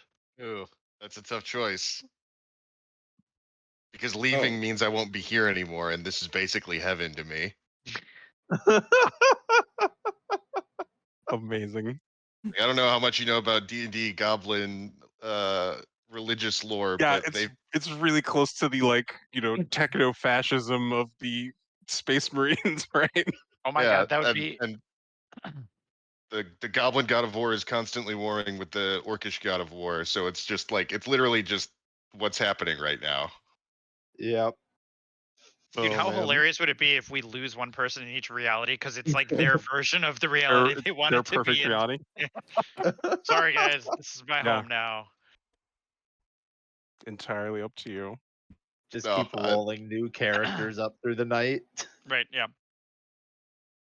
No, my mom will be really mad at me if I don't make it to the Feast of Saint Grublik. Make it back to the feast. Yeah, that's true. But now you'll have a good story to tell. Gotta All right, get- we Okay. go. We gotta go get through that the portal. feast. Yeah. All right, so you go through the To the portal. portal. Lenya, as you cast one last glance over your shoulder, you see that captain. You see like he's holding a chain sword aloft, a battalion of soldiers around him cheering, and he looks at you, and he looks very disappointed. as Like a you single disappear. tear falls from my- Yeah, a yeah, single my- tear falls down his huge meaty head. Love it. Okay, so you all fall through this portal, a sort of infinite space of mirrors and reflection. You fall past stars and the whirling cosmos around you. So make me a D10 roll for the next destination. And we'll say, Lenya, you can do that. Give me the D10. Oh boy.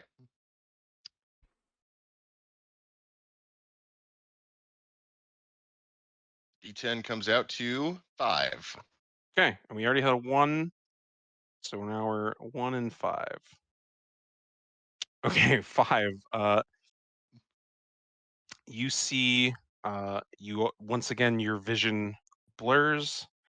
You look around you, and you find yourself once again in a strange, unfamiliar place. Each of you,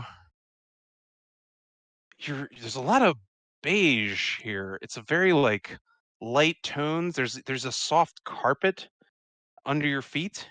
You look around, and each of you are standing around a sort of large circular room. There's a big like a window or something. You can see out into, it looks like the space that you've been falling through in the portal, like the blackness of space. You see stars and gas nebulae and different things out the view screen. Each of you see yourselves in different colored uniforms. You're all very obviously on the same, organization, the same military or whatever, but you each have little uniforms, little insignia at your collar, and you find yourself in the bridge of a ship. Oh, So boy. once again, the camera pans back and you see a crackling on this little grainy display monitor as they're sort of tracking your progress through the multiverse. You hear Patrick Stewart voiceover and a sort of low music. Wom, wom, wom, wom. And he just says, space, the final. These are the voyages of the store ship Entrepreneur. Its continuing mission to exploit strange new worlds, to seek out new prophets and new civilizations from which to profit, to boldly go where no store has gone before, and you feel like space whizzes past you as you accelerate to light speed. And the Star Trek theme, or a legally safe knockoff of the Star Trek theme, begins to play. So you all find yourself on the bridge of a ship, and you see before you like instrument panels. So what I'm gonna have you do is you is gonna need to assume a role on the starship before we actually do the encounter.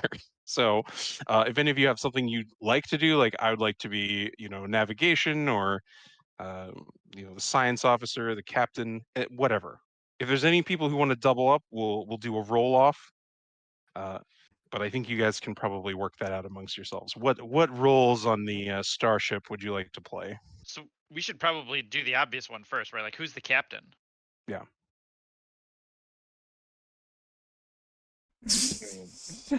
No one And speaks this is up, eh? yeah, we're at like 2 hours, so this might be a good time to take a little break before we start in the next one. So like maybe A take good 5. washroom break, yeah. Yeah. All right. Yeah. Okay. I want to That'll be give us some time to. Beverly Crusher.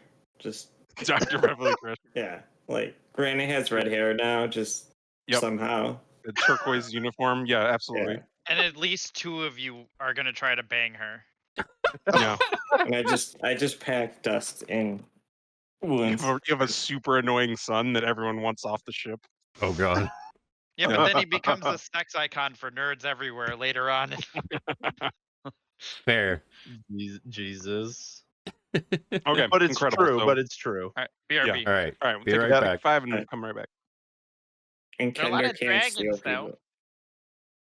And the Kender are back. Yeah, they have real published rules for Kender. They can taunt things. That's what they are. That is a Kender classic. They have Well- global taunt. We got rid of the stealing. It didn't do well in playtesting.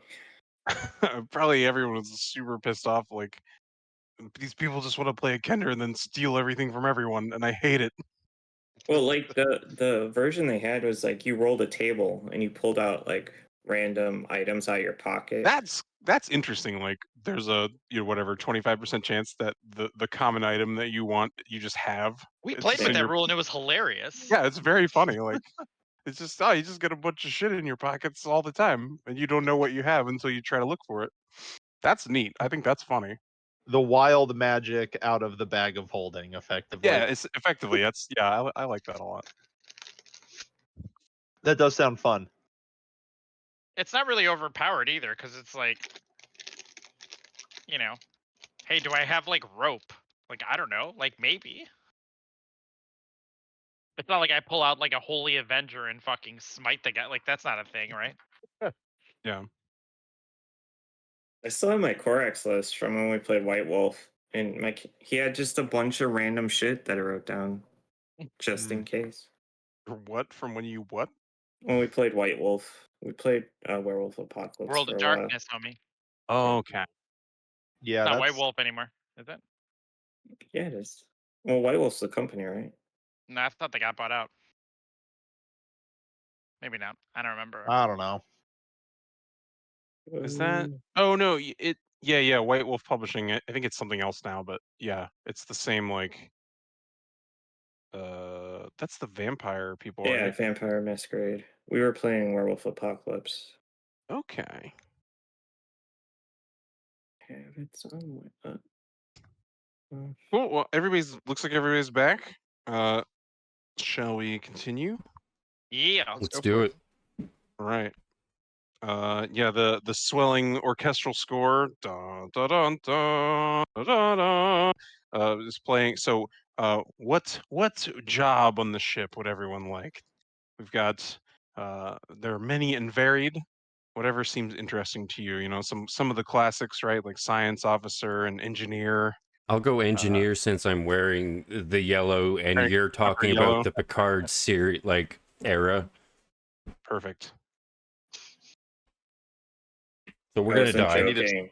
I wasn't joking about my role. Like, What did you say? Win one? He's the chief medical officer. yeah. I'm Oh, better yeah, than yeah, that shit, yeah. He's gonna be Beverly. I'm even fine if like the portal like She gender wants to be a swapped fiery him. redhead. Like, Yeah, just gorgeous, luscious mane of hair. He Uh, just wants anything that isn't an afro. it's true. Incredible. Yeah, you look stunning. They need a stock boy.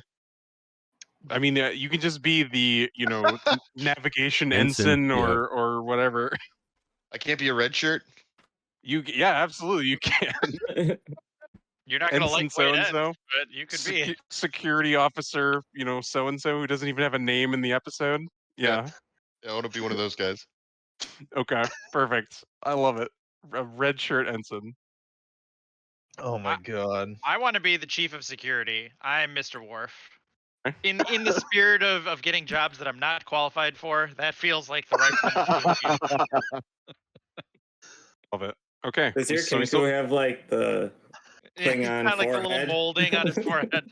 the Kenku just has brow ridges now. That's actually perfect. Yeah, like that kind of 90s, like it's not really the greatest makeup and prosthetics, but like, yeah, it looks weird and alien, so sure. A bird Klingon sort of, yeah. Love it. I guess I'll be the captain. Okay, yeah, the captain's chair is still vacant, so and you are the ranking officer, right? So yeah.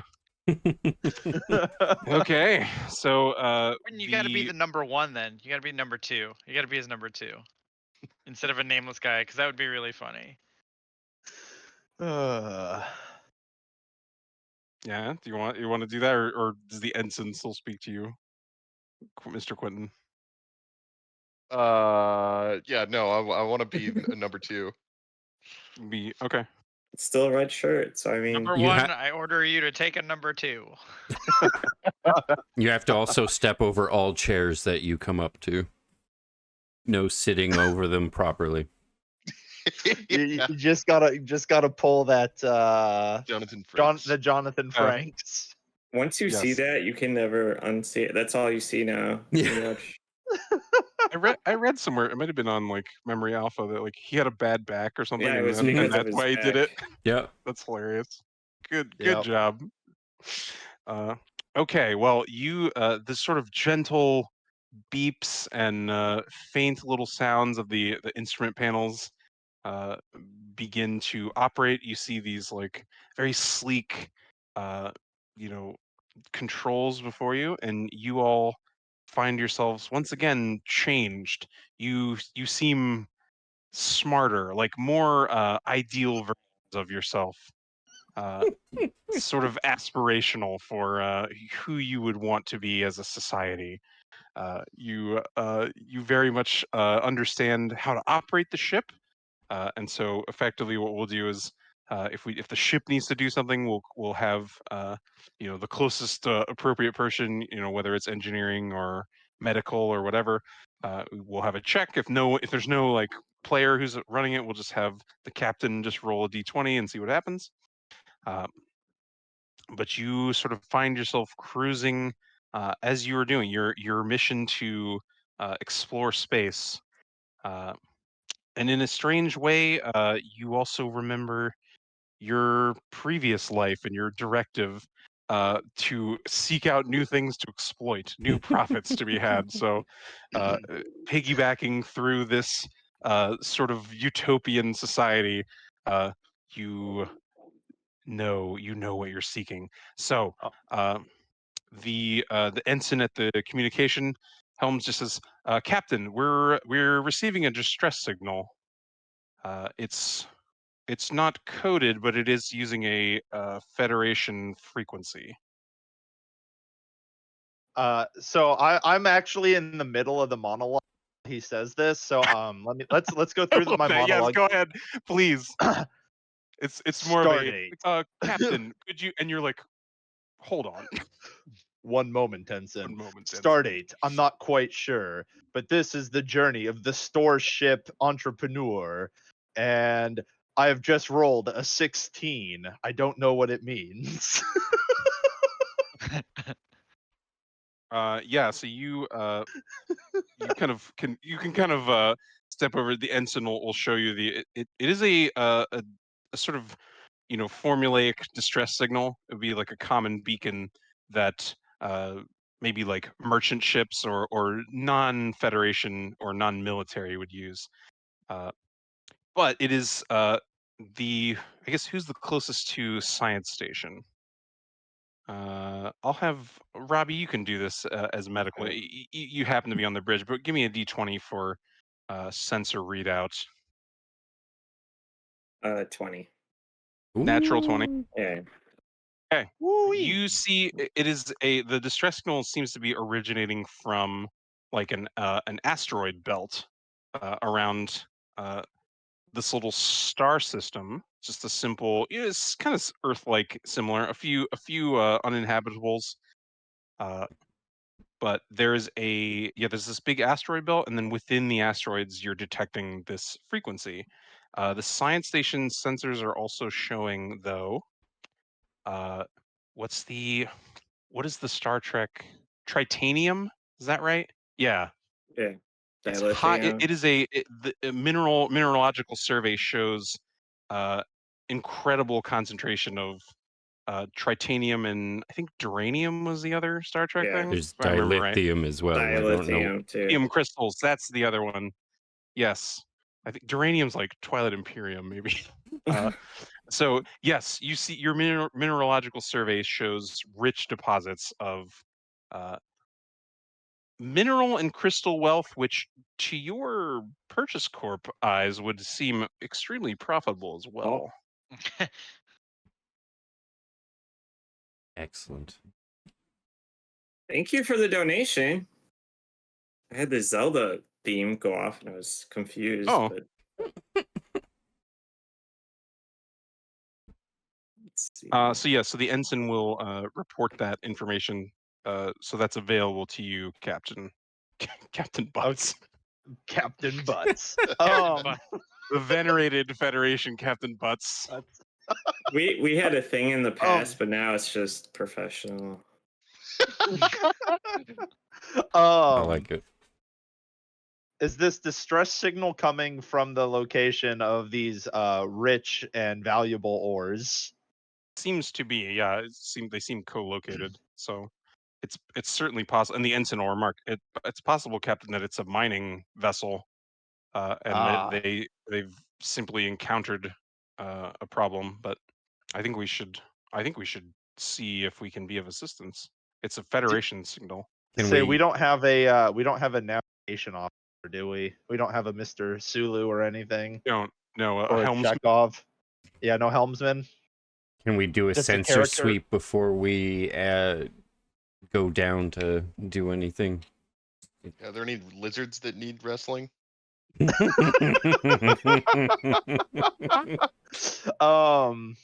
I picture like Lenya is you're on the holodeck, right? And you're in like the combat training program or something, right? And there's wrestling a lizard at this very moment.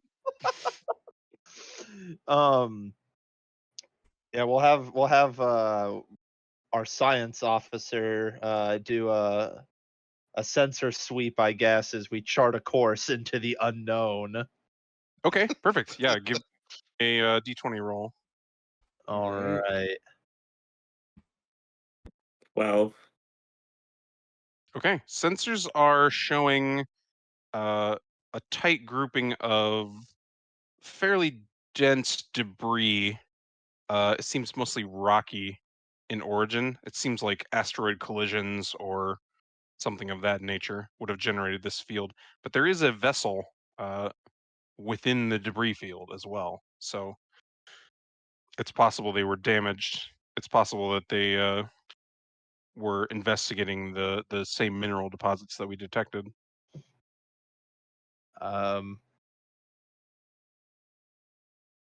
But with the 12, there's some technobabble, right? Warp field interference prevents us from detecting further. We can't detect any life signs, and it's disrupting our transporter waveform. I'm a doctor, not whatever. a science officer. Jim. Wait, that's wrong. Oh. Got it. So it's disrupting. Jim Button.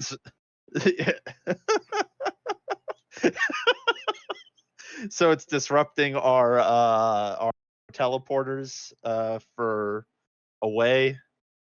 Yeah, I think we need to send a shuttlecraft. Okay. So say It's possible we could also use the ship itself.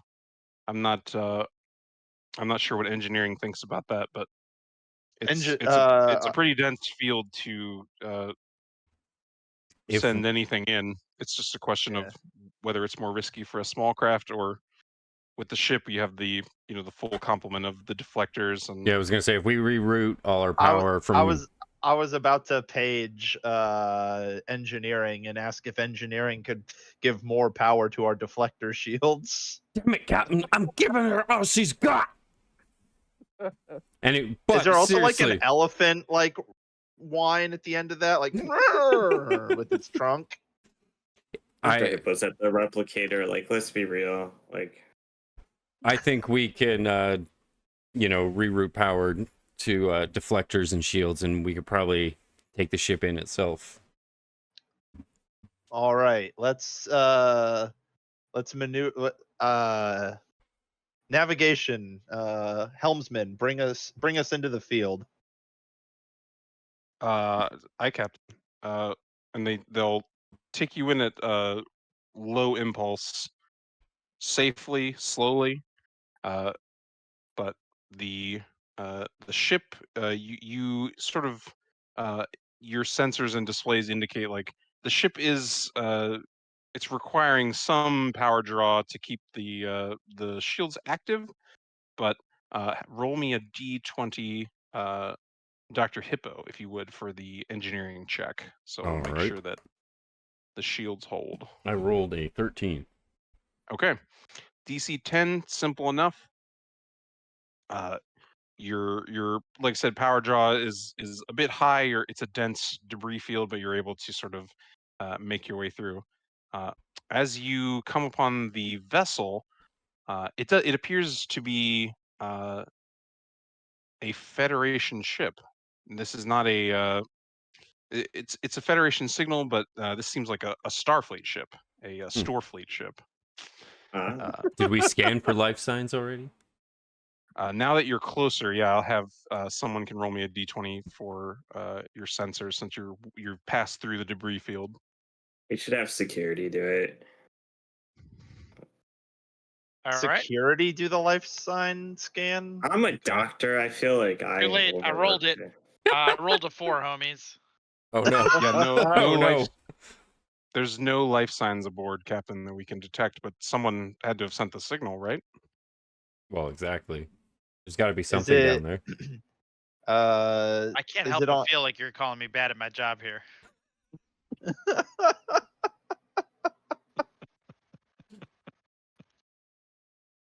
No, it's sure it's just quantum state interference. There's some technobabble reason. I feel like you wouldn't be able to reach, and you just jumped and hit a button. Like, what? Mr. Javi, assemble a crew immediately and go to docking bay 1. We'll be taking the shuttle over. Yeah, Lenya, as you're probably shirtless, engaged in a hand-to-hand combat with like a dinosaur or something. A greasy fight with a lizard. Yeah, just a super greasy lizard man fight. Fighting with They the page gourd. you.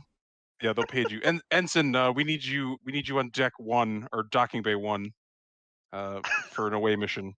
It's Okay, I show up exactly as I looked just then. So I'm I'm just as oily and shirtless as I was when I was in the holodeck. incredible. It wasn't a simulation of being oily. He actually oiled himself. Right, yeah. I Love feel like we assemble like a crew of like us, but then there's like at least one red shirt guy who has like he's dead, right? Like there's no way he's gonna survive. Oh yeah, Ensign. Let's see, what's this guy's name? If somebody's got a name, Corpseman. shout it out. Ensign Corpseman. Corpseman, you're looking a little pale.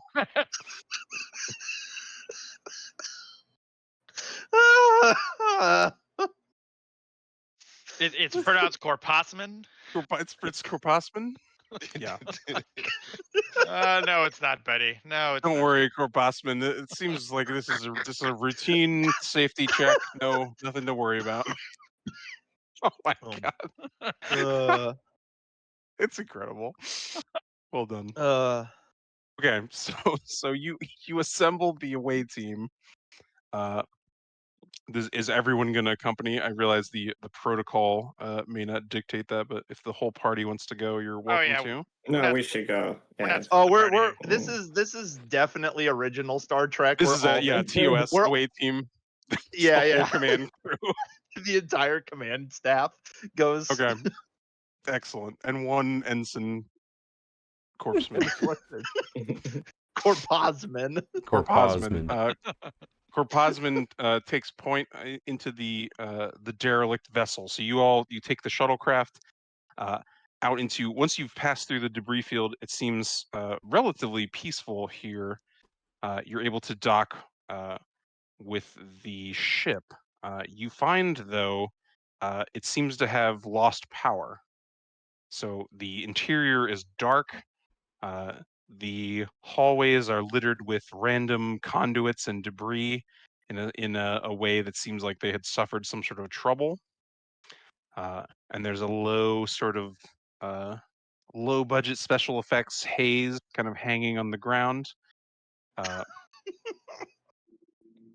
See no signs of life. So the ensign corpseman will take point. What race is he? I'll just put this on the T for He's you. a human. Yeah, he's a human. Wow, not Absolutely. a Kenku. I thought you were gonna. No, he's not. He's from this universe. I'm shocked. He was born here. He's gonna die here.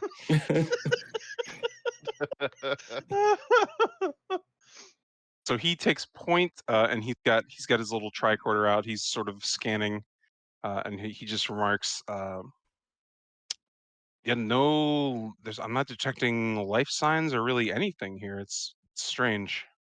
It seems almost abandoned."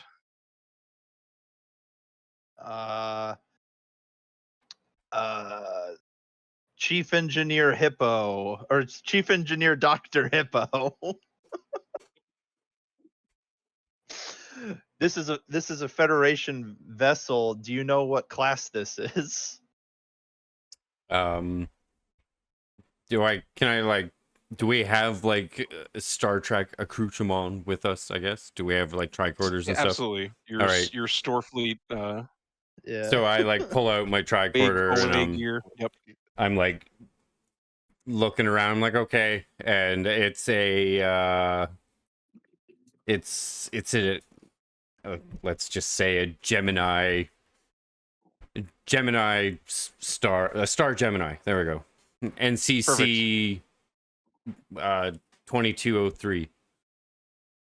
Find us the fastest route and the schematics to the alternate power systems. We need to reestablish life support before we can progress further.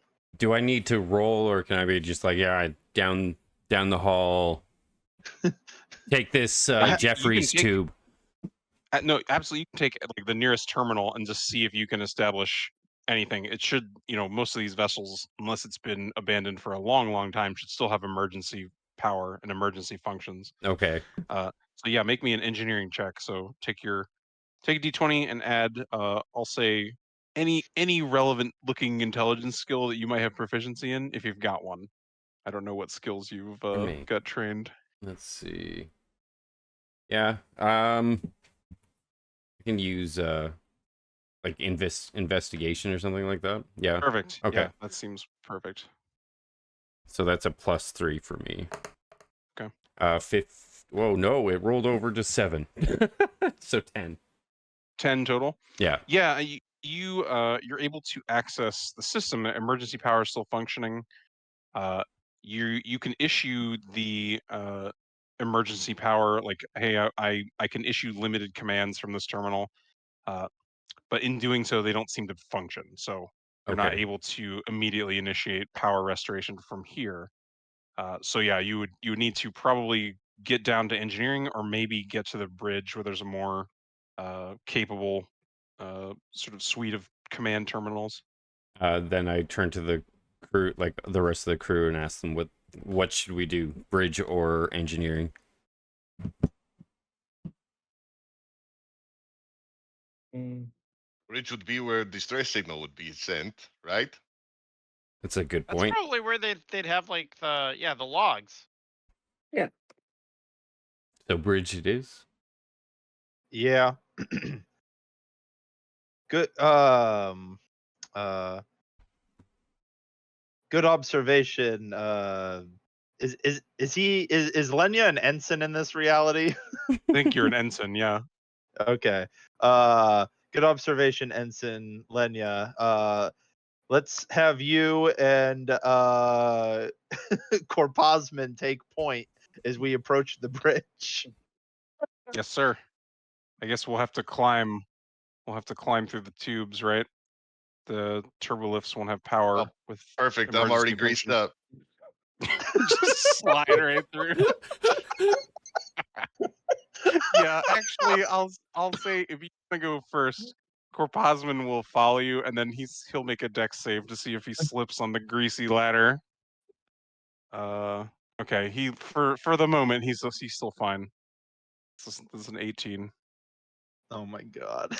Okay, so you descend, the two of you taking point, and the rest of the crew following when it's safe.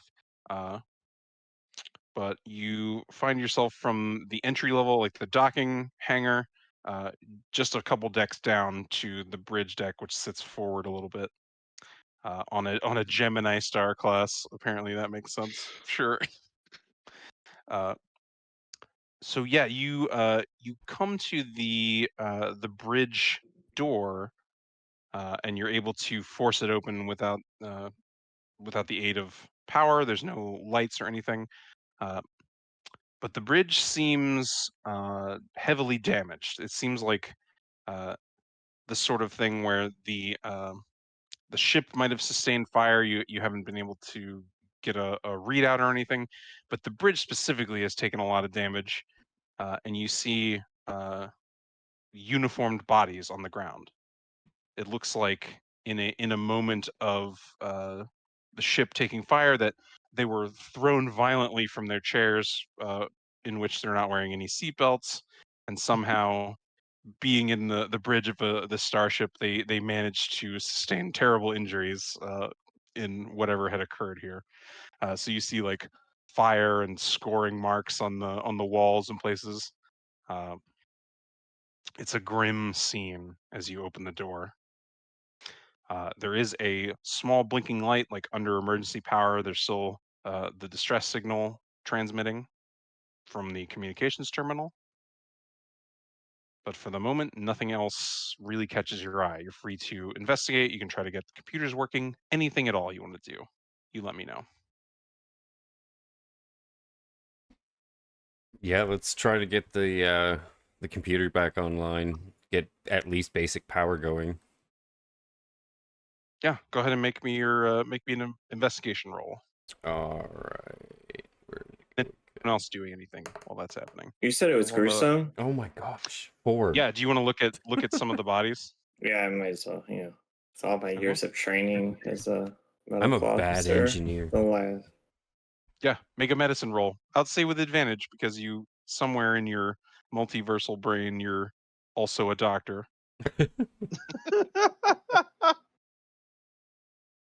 I mentioned he was dumb. 10.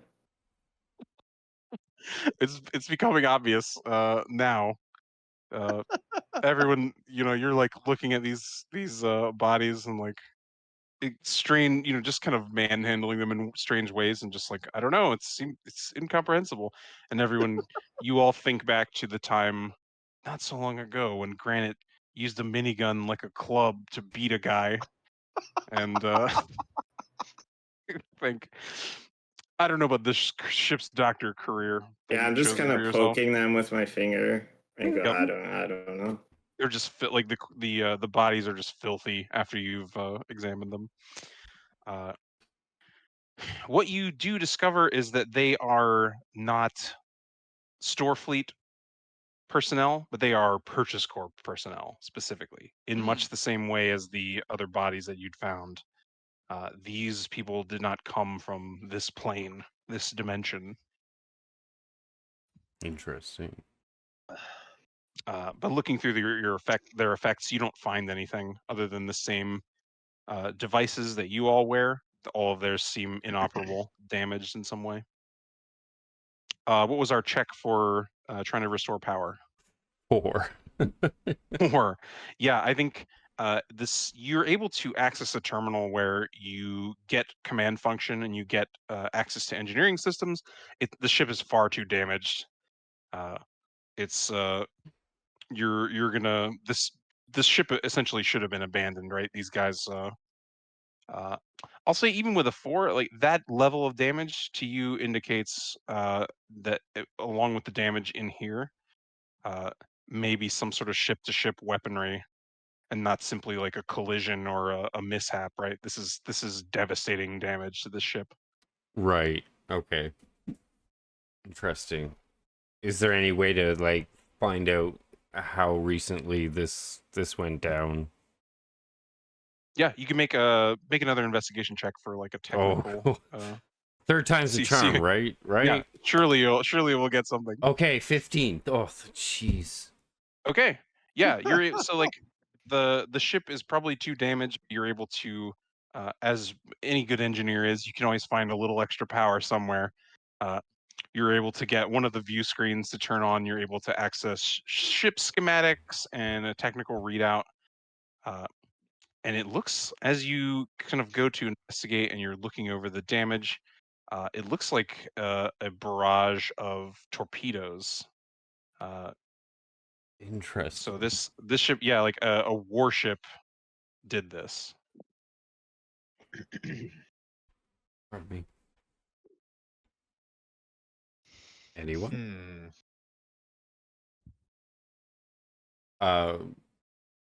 Would our weapons officer isn't here? I was gonna say, would our weapons officer happen to know what species, whatever we're looking at? Who did the attacking? Oh, he's back. So what do you want me to investigate? Like, I guess the weaponry that was used against this ship. There was a volley of torpedoes shot. Yeah, you could make a roll. Yeah, so I'm gonna make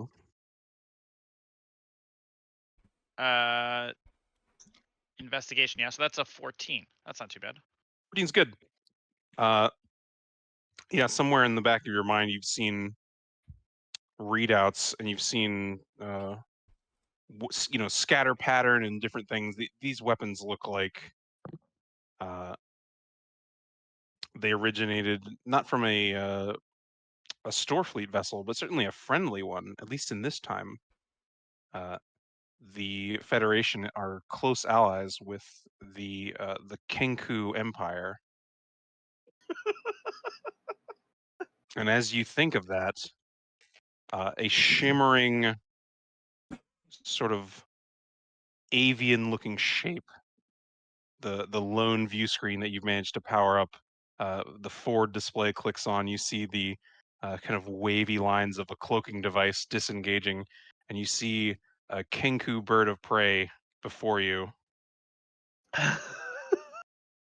and the view screen turns on, and the hailing light indicates that a message is coming in.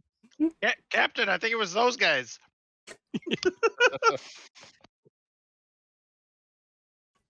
Should answer the Um, hail. Yeah, answer the hail, Mr. or Mrs. Granite. Me? Okay. You were Yeah. playing. Well, you're not really the science officer, but Yeah, he became dual duties. Yeah. All right, Yep. I'll answer. I mean, I guess I'll just drop the body, like just not even change it. Okay. Yeah. You just kind of cast that aside. You answer the hail.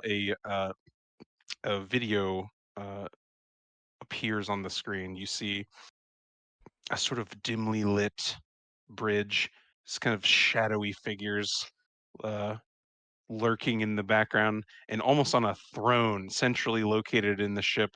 Uh, very what a weird design for a spaceship, that you have this, like, command chair uh, seated in this way, but seated on this throne you see this a crow figure of almost part crow part machine, wearing a damaged mech suit, carrying all sorts of strange weaponry.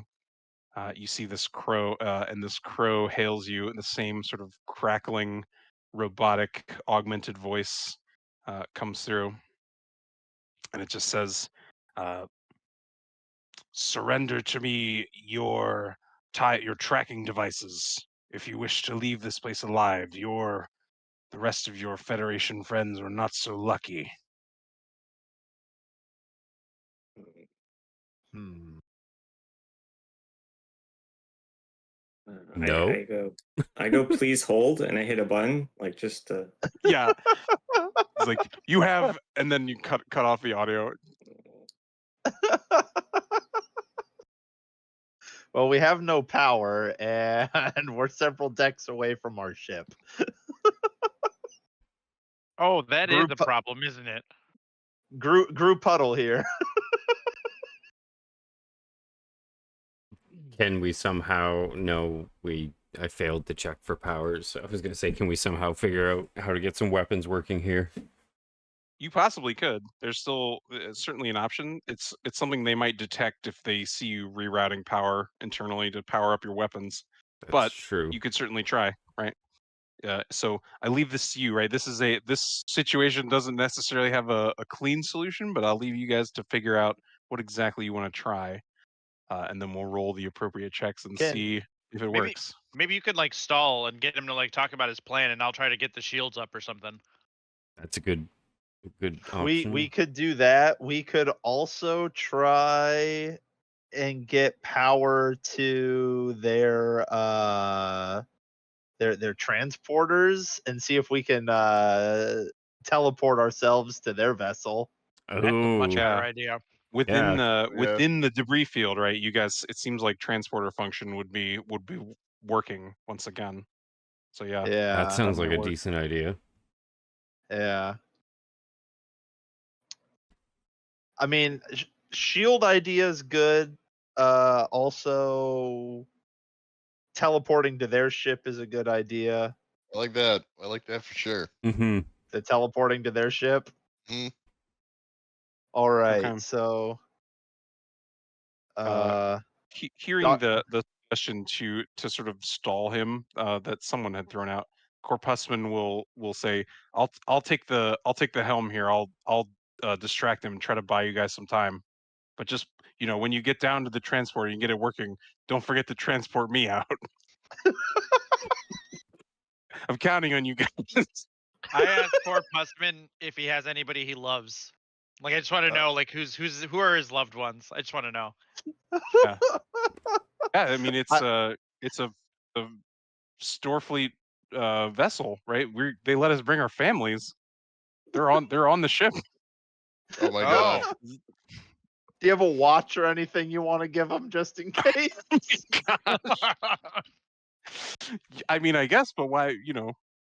we're gonna get out of here, right? It'll be fine. Yeah, we're gonna get out of here.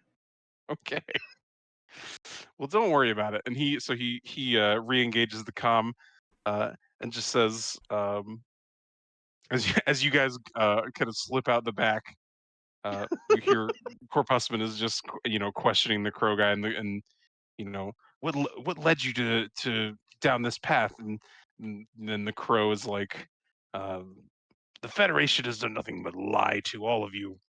You have no idea that they've been infiltrated by, and he kind of trails off as you guys are getting out of earshot. Like generic bad guy talk. We're like, Yeah, all right, generic buddy, bad guy talk. whatever. Like, Yep, exactly. So you guys can make your way down to transporter. The closest transporter room, I imagine, would be pretty close to the bridge. But it'll require some engineering savvy to get working.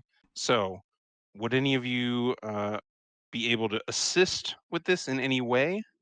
Let me know. But otherwise, we'll need some engineering or repair checks to get this functioning again. I assume that those are probably intelligence checks, huh? Yeah. I like at best, right, or maybe at worst, someone, probably the good Dr. Beverly Granite can confer advantage check. Yeah. All right. But if there's anything else, that you guys can do as far as abilities or spells, now would be the time. I have speak with animal. Does that? No. No. No, there's no life forms aboard. You How's have no that gonna life help forms us? aboard. Uh, I mean, I was an engineer, so I guess I could Yeah. help. you have like Like- duct tape and stuff. Yeah, WD-40. That's what I it can't needs, right? WD-40. Yeah. The little, I'm imagining like there's a little like one of those little control buttons, like the little protective cover, and it's stuck, and you're just like, hang on, I got loosen that up. I've feel like helped. I've helped as much as I can. Yeah, like loosen a screw and then I tighten. I'm like, well, my contribution here is done. Yeah. I don't really have anything super obvious that I could do here. That's fine. Doesn't necessarily mean that anyone can do anything. So let's Dr. Hippo, if you give me a D20 plus Okay. your proficiency plus what was your investigation plus 3, you said? Yeah, okay. Yeah. So that'd be what, plus 5? And then you can do that with advantage because of the help of your friends and crewmates. Okay. What's that again? You can do it. Holy. No, my rolls are Man, you are rolling low. I'm real low. I got a 7 and a 5. Okay.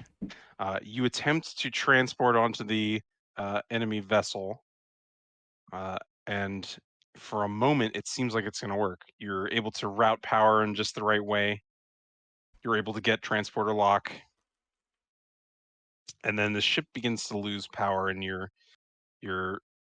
it's going to be unsafe to try to transport. The level of power that you can sustain for that duration is not going to function. However, you then like powering up the transporter console, you're almost certain that would have been detected, and then all of you begin to feel that shimmery transporter field around you, as though you've been locked on by the other ship, and you find yourself transported into a dark, almost rust-colored metallic holding cell aboard the enemy ship. You find yourselves all materialized in that space, and poetically, this tiny little porthole window out into space, you can see the derelict ship, and you see a barrage of torpedo and phaser fire, and the ship Oh no. disintegrate. Corpusman, no. Corpusman. It's a good thing they got And some- Corpusman too, right? I Ensign look around. Corpusman, yeah, Corpusman not with you. The camera pans over. Jimmy just goes, no, and then just like No! holds Yeah. off fire. Yeah, so you find yourself aboard this vessel. You see a pretty crude, pretty primitive holding cell. It's not energy field based, but you see two sort of well armed but very small Kenku guards who are sort of keeping an eye on things. So, what would you all like to do? You imagine the mecha crow who has been pursuing you will be here shortly. So you probably have but a moment to get ready for that.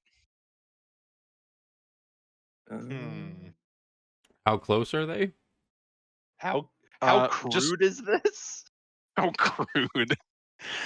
In theater of the mind style, as crude as it needs to be for this situation. No, I think this is a it's a starship, right? So it is of some amount of technical prowess, and it is Mm, also I mean, warfaring Oh, he's civilization. got a lightsaber though, right? Like you could like lightsaber through this, like right? Can I? You could do anything. Yeah, I okay. Literally do anything. Okay, lightsaber. I free us from this holding cell that I say to everybody.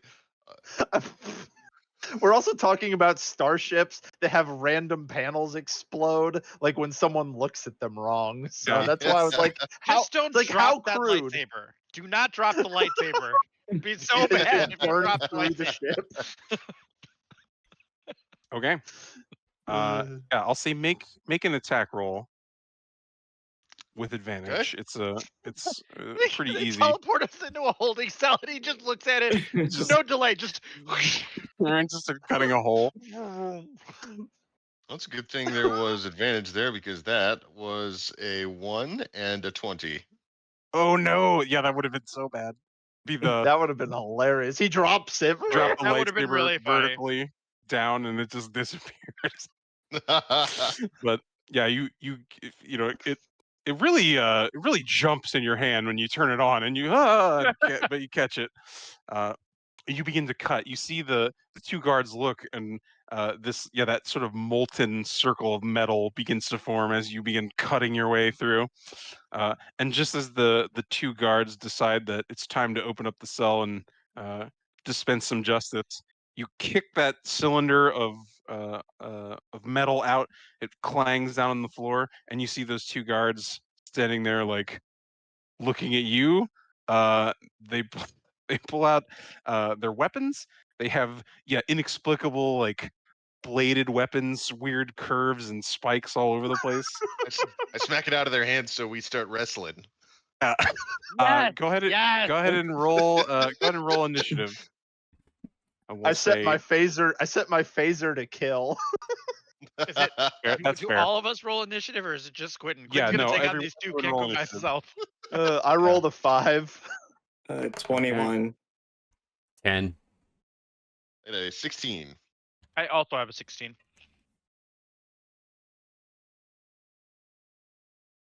Okay, 20. Sorry, that was kind of fast. 20. We had 21 from who? Granite. From Grant. Oh wow. I'm gonna throw the chain gun this time. That'll work. And then Dr. Hippo was 10, Butts 5, and then 16 from the other two. Was that correct? Yeah, Javi and Lenya were both 16. Wonderful. All right. We're gonna roll for the guard. Roll natural 1. They're going last. Okay. Granite, you're up first. You see Lenya cuts a hole, kicks it out. You have this brief moment to react. I'm gonna club one with the minigun. No, it's worked in the past. Give me an attack roll. Yep. Yeah, it's a 7. I'm gonna. Yeah, the against the Mecha Crow before it seemed to work. It was a surprising move. These guys seem like they're expecting a melee weapon attack. One of the guys has his curved sword thing with weird handles on it. He catches your blow, kind of parries it to the side, and he makes a strange utterance in a language you don't understand that sounds like sounds very guttural and something like that. I'm gonna blade ward slashing Klingon damage. Yeah. Okay. Yeah. Kenku damage, legally safe Klingon knockoff. Yeah. Okay. Noted with the Blade Ward. All right. It's you can still try to leave the cell. If you try to move past them, they're gonna take opportunity attacks on you. So do you want to in or out? I'm gonna stay in. Okay. That's between Javi and Lenya. I assume Javi's got the higher dex. I do, but I'll let him go first because I want to see the wrestling. I might want to help. So I'll hold my thing and my action, presumably to like assist whatever Lenya's gonna do. Do you got Okay, so do you have Lenya, oil at you're hand? you're up. I'm When gonna, it's I'm got gonna those do one really of those. long arms, being a bugbear, this will be great. I'm gonna do one of those Jim Kirk karate chops to try and knock the guns out of their hands. Love it. An unarmed strike. Make me an unarmed strike with your athletics, right, for a grapple. But basically, you're just gonna wrestle their weapons out of their hands. Oh my god, can he do it to Oh one and no! I'll do the exact same move to the other one? Yeah. Like in unison. Right. The natural one. Okay, you get punched in the Oh. face instead Oh, of man. succeed. Yeah. That's also a Jim Kirk move. You take 4 points of bludgeoning damage. You just get popped in the. I also did not roll well. I rolled a 12. If I was total. wearing a shirt, it would have been ripped. Yeah, that's true. What did you say? 12? Yeah, they're ready for you guys. They're like, fighting. One of them has like a big baton style weapon, and he just hits you, Javi, and just kind of pushes you back into the cell. We're gonna die to Klingon Kenku. Yeah. Okay, you guys. So they're still kind of standing. You could try to use your movement to force your way through if you want to try to get out. Either of you, Lenya or Javi, but up to you whether you want to stay in or out.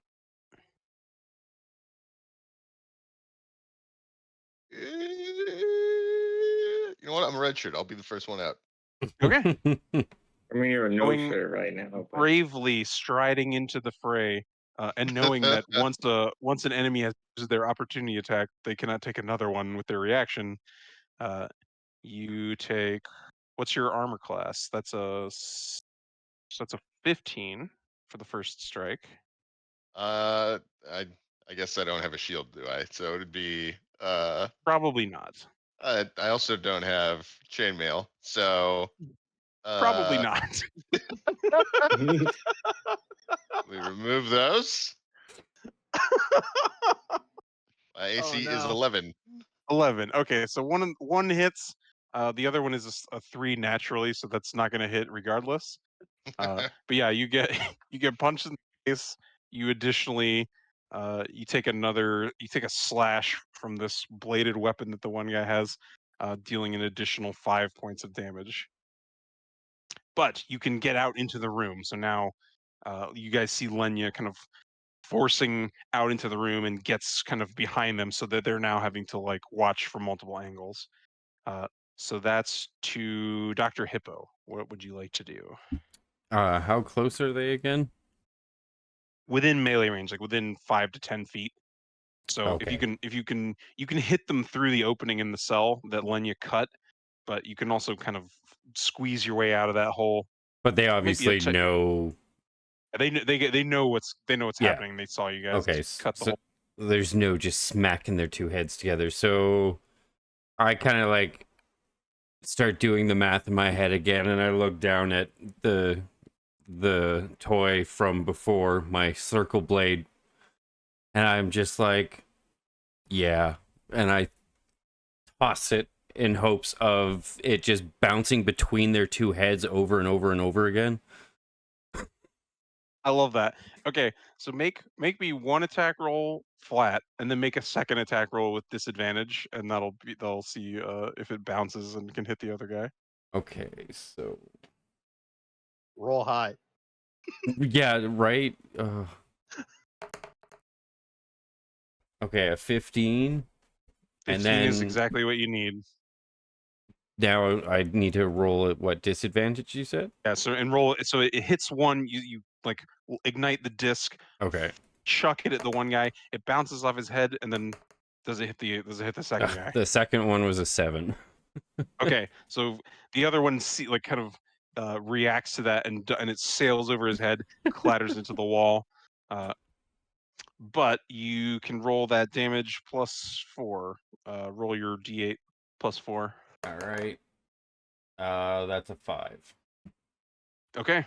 Yeah, these guys don't seem nearly in any way as hardy as the Mecha Crow enemy that you fought. They're just like regular kind of goons. And this guy takes a fiery disc right to the neck, and he's just like, oh, and he's like, lighting on fire. He's already quite hurt. Okay, and then so the guards seem distracted as Lenya moves past. So you think you could probably get out into the room if you want, without them, being Yeah, able to hit you. Sure, I'll go for that. Okay. Captain Butts. All right. Do I have a clear line of sight on one of these guys? Absolutely. Okay. All your 'cause, yeah. crew has either moved to the side or has gotten out into the room. So you've got line of sight on either of those two guys. One of them is, you see his like feathers and his kind of leather armor that he's got on already like burned and singed from taking that one hit. So the one guy hasn't taken damage. The one guy has been hit quite badly. Okay, the guy who hasn't taken damage, I'm gonna use my phaser that I set to kill and shoot at him. Perfect. Yeah, you can use your regular attack roll stats, right, for Oh my rolling to god. hit. I'm rubbing off on him. A natural 1. Oh no. Oh, This is going south real fast, boys. it's Of going course we're gonna bad. die again, or like. You said Yeah. to kill. Who are you vaporizing? So the one guy takes the bouncing disc, hits him, it sails over the other one's head. As he sort of ducks to avoid it, a phaser shot that was like right on the money for his head just sails right over his head into the bulkhead behind him. Yeah. Do you want to leave the cell or stay inside? I think I'm gonna leave the cell. Next up will be the guards. So the one guard God. is going to attack, I think, Dr. Hippo, probably, because he got thrown a fiery disc. That's a 19 total. I think that'll hit. Oh yeah. Takes his little baton. He only deals you 3 points of bludgeoning damage, though. He rolls a 1 on the damage die. So he kind of whacks you with that as you're sort of moving out into the room. The other guard is going to go for the captain, I think. Captain Butts. Respect the near miss, I think. That's a 21 to hit. Oh, that hits. And he's got the bladed weapon. He's gonna roll 7 damage. Okay, so yeah, as you kind of move out, he slashes, part of your shirt rips open. You're looking All right. sweaty. You're looking ready for a tussle. That's the guards. Okay, at the top of the round, you hear a thundering, loud clanking footsteps descending from the corridor outside the cell.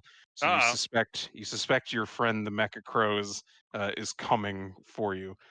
So he'll probably arrive shortly, which means I'm gonna roll every round and see if he arrives or see if more reinforcements arrive. But for the moment, nothing happens. You just know that is a possibility. So next up, back at the top of the round, it's our the good Dr. Granite. All right. I'm gonna I'm gonna shillelagh the gun. That was my mistake. I should have known before. Oh, sweet Jesus. 19. 19 hits. The cloud of dust and dirt kind of surrounds it. You flick the switch on again, and the drum begins to spin as you hold the barrel and use it like a club. It's gonna do 7 damage, and then I'm gonna have the dust pull him closer to the wrestling bugbear. Just like Okay. Are you hitting the It's- damaged one or the undamaged one? the damaged one. So Okay. the dust like gets in his wounds and Yeah. He starts like he's feeling itchy or like there's a weird burning feel, just like he's almost trying to shed his armor. Still alive but looking extremely hurt. Okay, that's Granite. Do you want to leave the cell or do you want to stay inside? I'm happy here. It's my happy Perfect. place. It is a place where you can have cover from ranged attacks, right? It's like a metal wall basically, except for that opening. Okay, it's to Javi next. So which one's the most hurt? Yeah, there's one who's sustained 12 points of damage. There's one that's undamaged. Do we feel like if I fire a gun in here that it's gonna be okay? Who knows? It's a railgun. I'm sure it's fine. I don't know. Do I have a phaser? Maybe I want to use a phaser because those things are like ship safe, right? You have a phaser, but yeah, you're not gonna get the crazy bonus damage from the railgun. But Yeah, Try to I mean, shoot there's gonna through be. both of them with the railgun. I mean, there's gonna be a lot of damage. And If the I, ship. yeah, I'm gonna set the phaser to stun and just try that on maybe Okay. the one that did 7 points of damage. He sounds heinous. yeah, the one that is quite hurt. Yeah, So sure, yeah. we'll Give stun me that guy. give me your attack roll. That's a 20, not natural. Yeah, give me a D8 of non-lethal damage. That's a 7. Okay. Yeah, you see that guy Wow. kind of his muscles seize, his eyes kind of fix in place, and he kind of topples forward and just lands on the deck, immobilized. So he is unconscious for the purposes of Dungeons and Dragons combat. Sweet. That's pretty And much. then, yeah, do you want to move anywhere else in the room? Do you want to do basically as you exit, you see like there's a stairway up. There's a long sort of corridor with a stairway, and then there is a it looks like a turbo lift or an elevator or something like that. Door on the other end of the room that could take you deeper into the ship. But that's also where the footsteps are coming from. Is that right? The footsteps are coming from the stairs, so like that corridor opposite the elevator. Is there a place to hide, like by the stairs, like where if someone You comes? know, as with any good fantasy or sci-fi starship, there's some crates, like banded metal and very fairly large looking cargo containers. A few of these like it looks like plastic, but it's actually a futuristic space material. These blue plastic drums that What are are we? also in the corner. Are we thinking we're gonna get it? I'm gonna head towards the lift. Okay. So you can go, and you can like as you approach, the ship's powered on. It senses that there's a person, so the door. Yeah, pops we're gonna try to hijack this ship. That's my thought here, right? Like we're just gonna Okay, try to make it perfect. to the bridge. Yeah. Yeah, perfect. Well, we're here to make profits for purchase core. So if we come back with the starship, good for us. That's a good point. Yeah. That seems like a win. Okay. So one guard immobilized. Lift door open. Do you want to step inside? No, not yet. I'll just Okay. kind of like make my intent known to everybody else by standing there. That's perfect. Yeah, and I'll say like if everyone else goes in, like you can I go with you him. can just kind of held action follow. So yeah, Lenya, you're up next. There's one guard, still active, still kicking around. All right, I'm gonna try another Jim Kirk classic. I'm gonna do that thing where he like puts his two like fists together to make a Yes, bigger it does fist and does the slam down on him. Yeah. Okay, maybe this one will work. Give me that strike. That's a 16. That 16 hits. Yeah, you need a 15. Yeah, so you bring the weirdest combat move ever, and you kind of clunk down on his head. Do you want to use a smite or anything like that? Or it's not a weapon No. attack. I think it's fine if you want to smite. I think you can use a weapon attack. I want to save that smite. I've only got one left. Yeah, give me your There's a unarmed. kinku with its name on it. Yeah, yeah. Give me your D4 plus strength.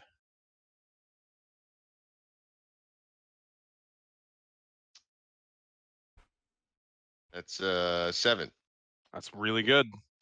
It's really good for a D4 roll. Yeah, he looks at about half health already with just that hit. He looks bloodied. So this unnaturally effective strike. Do you want to move? Do you want to go toward the It makes lift? that whoop sound effect. Yep. That impact noise that it makes. He makes an over exaggerated staggering motion as he staggers backwards from the hit. Yeah. Okay. Do you want to move? I've dazed him, so I'm gonna make a break for the elevator with Shaheen. Okay, I'll say because he stepped back, you can retreat without taking an opportunity attack. Perfect, Dr. Hippo. Where is my my weapon that I threw? Is it near me still? Is it in a wall? You have all your equipment, right? Oh, the disc. Yeah, just on the ground. You can pick it up again. Okay. No I pick it up, and then I look at my new uniform, and I put it on my holster, and I pick up a phaser. I'm like, I'm gonna shoot him, and I set that thing to overload. Actually, yeah, I set it to overload, and Okay. I set it, and I toss it at the dude, and I can't think of a good one-liner, but I just say "Sayonara, fucker." And yeah, that's a good one line. it blows up. Okay, so yeah, just make me a. I'll say it's gonna be a guaranteed hit if you can overload it successfully. So just make me a DC 10 engineering check. Okay. So give me a D20 plus 5. D20 plus 5. Okay. That's a 21. Delicious. Okay.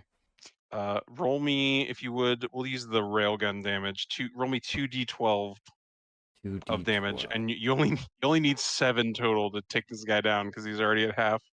1, 2. That's a 7 altogether. Okay, perfect. So just like the phaser detonation, you see the little bird sort of evaporates in the explosion as the rest of you make a break for the elevator. Does anyone want to stay behind, or are you all going to take the lift down into the ship? Think we're all running for the elevator. Yep. Okay. Yeah, so just you hear that sort of clanking footsteps you see like at the top of the stairs as the door slides shut. You see the mecha crow kind of hustling down the stairs as best he can, but he looks he looks fucked up, like he's very damaged. You see just like big holes in his armor, like big from this railgun shot, and like dented places where he's been struck multiple times. He doesn't look in great shape. So you all get into the lift, and through the magic of fantasy, you can basically go anywhere in the ship you want. So what are you guys trying to accomplish? What do you want to do? I Set pitched the ship. hijacking the helm, right? That was my Right. pitch. So the bridge? Yeah, we take the bridge. Take the Okay. bridge.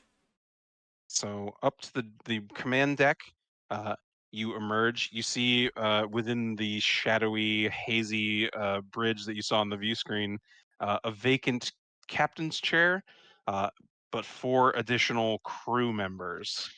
So we'll continue in the same initiative order. You guys emerge from the lift, though, and they are going to make a roll to see if they're expecting this sort of thing at all, or if you guys are surprising them enough that you get a surprise round. So they are gonna. I'm gonna say the DC is gonna be 12. They need to make a DC 12 perception,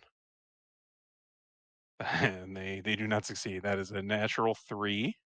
So you emerge from the lift and you see these like little bird crew members kind of all turn their heads as you're all like running out of the elevator. So you'll go ahead and get the surprise round. I'll keep the same guard initiative. But you guys are basically going to get 2 full turns to go crazy on these guys. So, top yes, of back to initiative. basics. Yeah, top of Killing initiative. Kenku. It's Granite. Yep, back to the basics. I'm gonna blow dust into the room and do fairy fire on all of them. Okay, I think you can hit all of them. So, what is your what's your spell save? 13. 13. So Dex. they all only have a +1. So Yeah, it's a 20-foot cube, so as many as I can. yeah, that'll hit everyone on the bridge, I think. Hell yeah. Okay, so that's a fail. That's you said 13. Yeah. Second one succeeds. Third one fails. Fourth one also fails. So we'll just refer to them in their number, right? Like starting, from the left and going to the right, 1 through 4. Those are your guys. Those are your opponents in the room. 4 guards. The second one seems to sort of dodge out of the way of the smoke cloud, but the rest of them just seem like the particles of this this dust and dirt that you've blown into the room just sort of cling to them and make them extremely obvious as to where they are and what they're doing. So advantage on all the attacks against those 3. And my job here is done. So I go back to Excellent work. sleeping. Okay, so you stride out, you use that spell. Javi, it's you. Is there any chance that I can hit more than one of them with the railgun? Yeah, the railgun will thing? penetrate. Yeah, it'll penetrate soft targets. Absolutely. So All if you right, kind of line up, you could get 2 of them. Like you could get 3 and 4 who are both fairy fired with I'm the totally same gonna shot. do that. We're doing that. Okay, mega roll. All right. You want 2? Do I get advantage? You want 2 rolls or just 1? You can do the same roll if it hits. If they're lined up, if it hits. Oh, Yeah. that's a natural 20. Oh god. Are we Okay. dead? Did I just kill us? Is the You might be railgun in- yeah, you might penetrates be in the trouble. bridge? I'm gonna make a D100 roll. I say that. Well, let's say there's a 50-50 shot Oh that man. that damaged something vital in the ship. Oh, in the ship. Okay. All right. I'm okay with that. And I'll say like, yeah, if it damages something vital, I'll roll again, and maybe we'll have like a chance of an like explosive decompression or something super bad. This is a bad time to say it's force No, damage. no shoot fire stick and space canoe cause explosive Okay. decompression. So I'm looking for low. So low is good, high is bad. For who? For me, well, good for you. Onward. Okay, that's an 11 on the D100. So it is. I'll say even if the rail shot penetrates through the hull, the ship's deflector dish, the normal containment field around the ship is able to withstand the hit and not explosively decompress the compartment. So All right. you're good. You're safe for the moment. However, you're like shuddering, and then you see a flicker of energy. Like there's a hole in the wall, and you can see out into space, and then like a little orange kind of energy colored field appears, like a temporary patch or something has applied itself. Yeah, like as if to from the say, "Don't do that containment again, you And dumb you think, asshole." oh gosh, that was super dangerous. However, you roll so your 2d12 railgun, roll me 4d12 damage. Oh yeah. Remember that these guard guys only have 14 health. I'm also all right. Here we go. Yeah, 4d12. They're Oh, probably okay. Yeah. R.I.P. And I yelled, "This is for Kurt Pusman." That's 32 points of damage. they're super dead. Yep. Yeah. Clip, clip. So here's what happens, right? The shot penetrates through flesh and bone and the bulkhead of the ship, and sort of the pressure wave as it moves through the ship, their bodies are pushed backward, and as the compartment begins to decompress, these 2 dead husks, these 2 dead bodies slam into the wall and plug the little hole.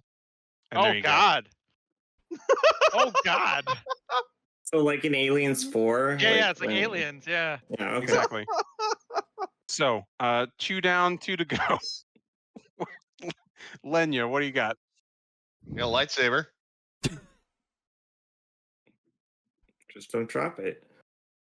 Yeah, Drop so there's it. one Yes, I'm guard. gonna There's swing it. one of the 2 that remain. One is fairy fired. One is not.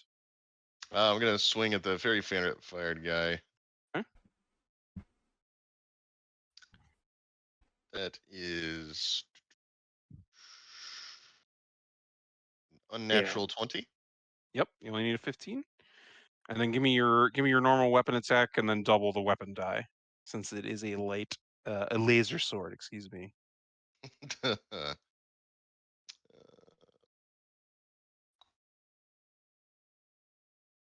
shit! Accidentally rolled a d20.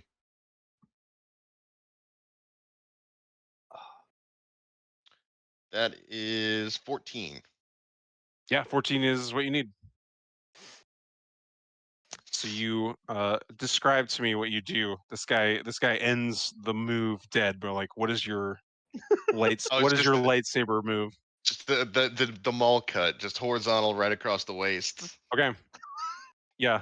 Do you flip over the top of him and cut him in half at the same time? Oh, Amazing. now we're gonna have a Kenku with like robot legs next year. Just Probably. I mean, it has to. Right? A bionic Kenku. Yeah. Robotic spider legs. yeah. It seems like we already have a robotic Kenku as the main antagonist, so I think we'll probably pass on doing that again. But you do a little move, do the little flip move, and as he goes to turn, a disconcerting little red mist kind of emerges from the bottom of the frame, and the 2 chunks of his body kind of tumble onto the floor. Super dead. There you go. Okay. We are over to Dr. Hippo. There's one opponent left. You guys, in a flurry of attacks, have killed all of the guys that Granite Fairy fired. So this guy, you're just rolling flat. But there's only one guy. Okay. Oh my god, this is beautiful. Now that I've tossed and left my my fun weapon, my blade, and I threw a phaser that exploded, I'm gonna actually go back to my wizarding roots, and I'm going to cast a poison chromatic orb at this last guy. Hey. And of course, I roll a 7. 7 on the die. 2 plus 5. Oh, a 2. Oh, that's rough. Okay. Yeah, so he's able to dodge. It's not a very big sphere, but yeah. Okay. Yeah, nothing to do there. So he dodges out of the way, and then looking around, I think closest to you. Oh no, sorry, that's Dr. Hippo, but Captain Butts gets to go before the last guard. Okay, so no one is next to this Kenku, right? Just the one guy left. All his Okay. compatriots are dead. Then I'm just gonna roll to shoot him with my phaser. And hopefully not roll a 1 again. Okay, I got a dirty 20. Definitely hits. All right. And what's the damage on a phaser set to kill? I think use your normal weapon damage that you would have used otherwise. Okay. For like what's your regular weapon? I'd say like a Uh, D8 probably. It is. Let me check. Swap over to that here and get that. Okay. Yeah, it's a D8. So I'll Perfect. roll Yeah. that. And that is a 4 plus I technically get a d6 plus 1 for divine fury necrotic damage, so it's a 4 plus a 6, so 10. 10 total. Yeah, so he takes the shot in the armor, and you see like he's clearly been burned badly. Still on his feet though. He's gonna charge at you with this sort of avian animalistic fury. He lets out a yell, draws a little knife with little hooked edges on it, and is gonna attack. He rolls a 17. That's my AC, so he Okay, hits. so he hits. Just a knife though, so that's 5 damage. Okay. So he sticks you with this knife. Granite, it's back to you. I mean, I thought I that was our surprise round, by the way. Oh no, that's right. Yes. I'll say he does not. You don't take the damage. He's gonna charge at you with his knife. But you can parry the blow. He's like, he's crazed. He's in a blood rage. Okay. But he's not thinking clearly. Yeah, definitely he's not gonna do damage to you then. That's right, because you guys get the surprise round and then the actual round. So, Mr. Granite, back at the top. You see the captain like tussling with this guy, but seems like he's got the upper hand. What do you want to do? I'm gonna bonk him, Okay. Yeah. Make the attack roll. Yeah. Do it with advantage as the captain is like in melee combat with him, and you can sort of flank him, get right behind him. 21. Yeah, hits. Oh yeah, this motherfucker's dead. We're dead. He's only got 4 hit points left, so Unless he rolls 11. a 1. yeah. 11. Is this with the gun club? Yeah. Okay, perfect. He has rock for brain. He's like, yeah. Well, now he doesn't have a brain. You cave in his head. He's done. And there's no more Kenku. No, that's the bridge crew is for the moment all dead. We're gonna exit initiative, but you guys know somewhere within this vessel is an enemy who is looking for you. So you have a brief moment here to try to figure out what you want to do. As the medical officer, I think we should decompress the ship other than the bridge. I was just about to ask our chief engineer if he can get into their systems and decompress the rest of the ship. Doesn't sound like a bad idea. Just vent all these assholes into space. They'll finally get to fly as Kenku. It's kind of poetic. They Wow. slowly drift into Cold, absolutely stone cold killer. Yeah. They'll fly into a singularity. Yeah, would a Kenku ship, would it have the ability to vent its own compartments? Probably. I think so. We just open all the doors. I think that makes show sense. up to Perfect Core very empty-handed, I think, here. Well, we'll see. I got this rail gun. Okay, I'll say whoever's going to take charge of the console to vent. I think Javi, I think you roll with advantage because you would understand Kenku and you would understand Kenku systems the best. Okay. That makes sense. So there's that, but then I think Dr. Hippo probably has the better modifier. So What I is think the modifier? you're rolling. I think you're just rolling flat with advantage, and I think Dr. Hippo's rolling with a +5. Okay. So either way, whatever you guys want to do. Oh, I think mathematically it works out to the same, by the way. My Sure rolls does. have not been good, so I would trust him more than me right now. So you just want me to roll and no modifier? Yeah, so just roll with advantage. 16. 16 is enough to vent the compartments of the ship. You all seal yourselves in. You activate the emergency force fields for the bridge, the command deck, and you see on the view screen, you hear within the ship like rattling noises. You hear the whirring of the rapid decompression of oxygen. And on the view screen, you see little debris and little people floating off into the cosmos.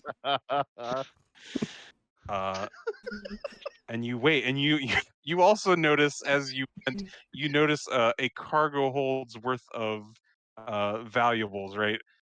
And Oh, some of no! it from some of it from other dimensions, gold and little stacks of dollar bills from some dimensions. You see like little vials of like a sandy kind of shining dust, just all kinds of random fantasy valuable Oh no, things not the floating away. spice. The spice melange is gone too. No! Try We need channeling that to it bridge the back. gap between stars and expand our consciousness. Yeah. How will you fold space and transport without moving?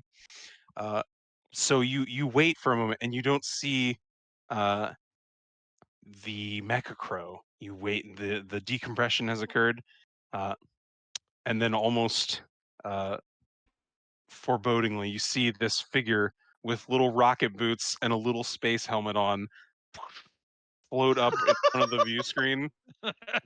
This little crow, and then you see he pulls out a huge energy Oh, sword dear. and just charges right at the bridge. Shoot all the weapons. I was about to say. Yeah, so you have a moment to react. So he's flying straight Put at the it in bridge. reverse. Weapons officer. So what do you want to do? I want to use Captain, my spell let's let the slot. captain if I call can- it. I was about to say. All forward weapons fire. Lock on the target. Yeah. Okay. You make me a d20 roll and just add +4.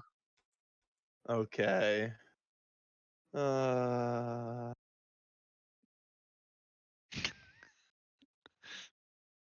Please roll a natural 1. That's all we need. It is a 19.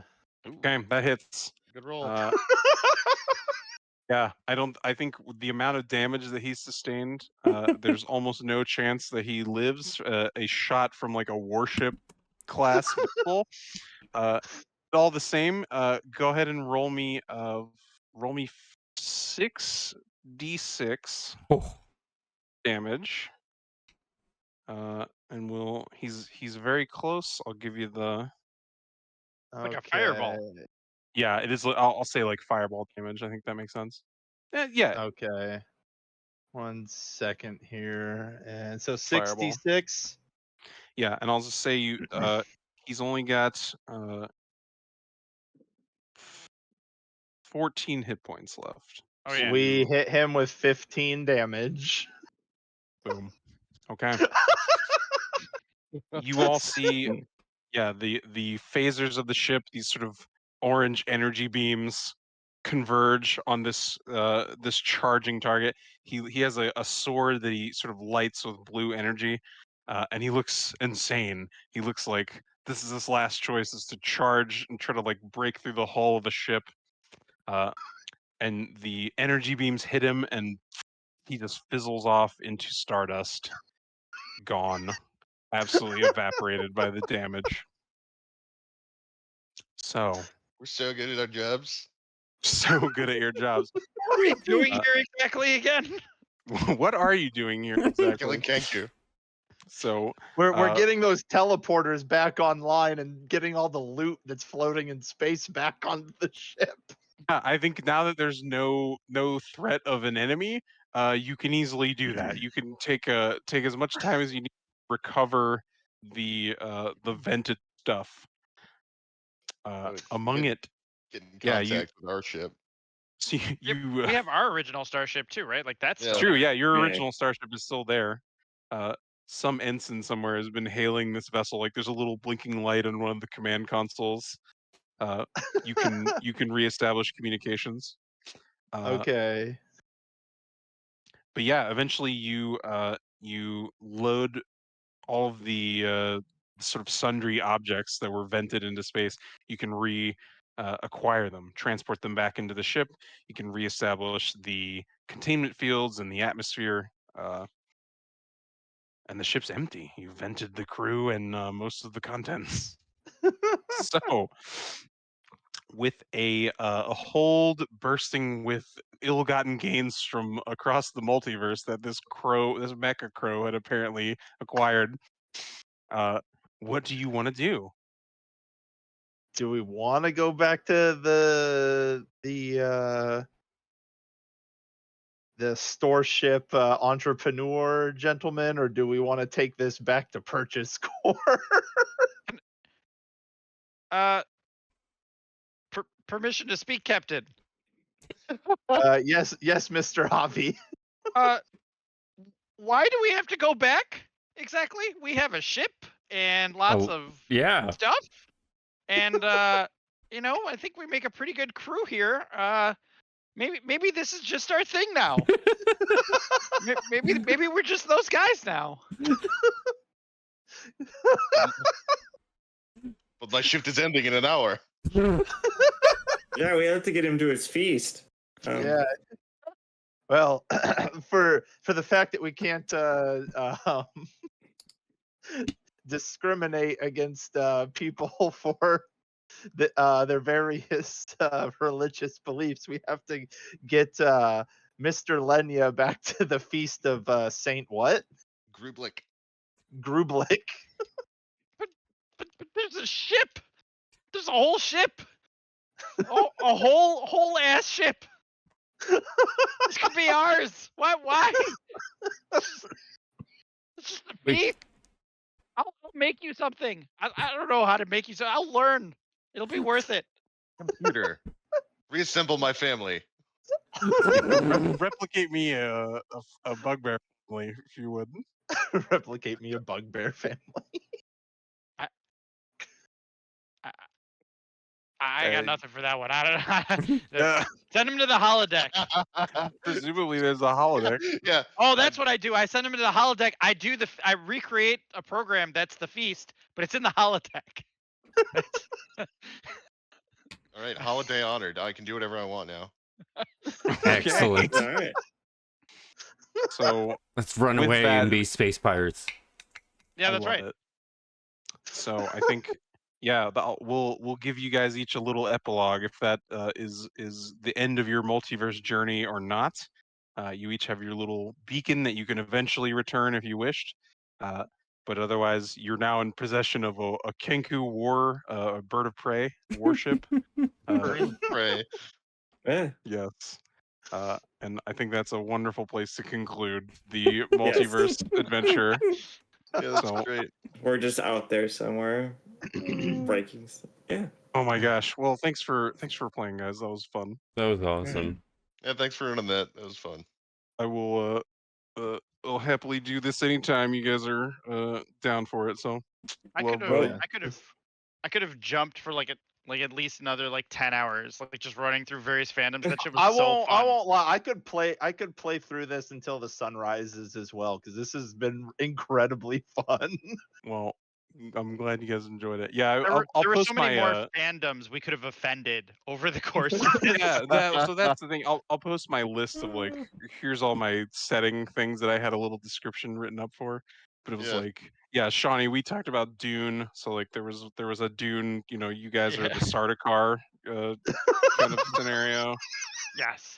There was a Star Wars where you're the stormtroopers and you're gonna board the rebel ship that's absconding with the stolen plans. Yes. There's yeah, all kinds of stuff.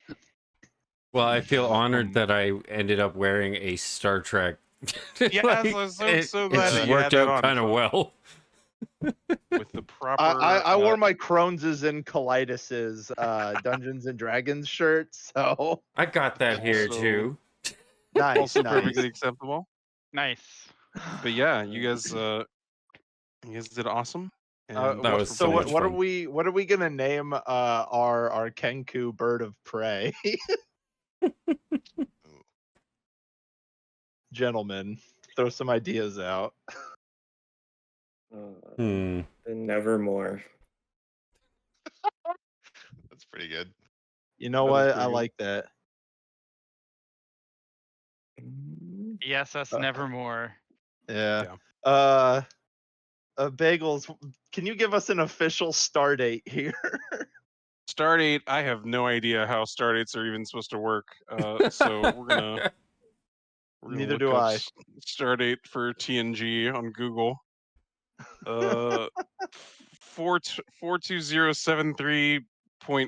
42073.1435. Okay. Our official stardate. I think Um, I think this story also had the highest Kenku body count, but most of it was Did. off screen. But we did kill a lot of Yeah. Kenku. Yeah. we killed an entire warship's worth. What's the what's because I know like a Federation, like a Galaxy class, is supposed to have like 1,800 crew or something crazy Oh, like yeah. that. Yeah. What's the crew count of a bird of prey? I Jesus. I don't know. don't think mean, it's I nearly think- that many. Let's I mean, see. because last year Buster was, last time we played Buster was like one with the universe because all the sugar, and I couldn't save any Kenku. So this year I figured like you're just not gonna let me, so I'll just vent them all.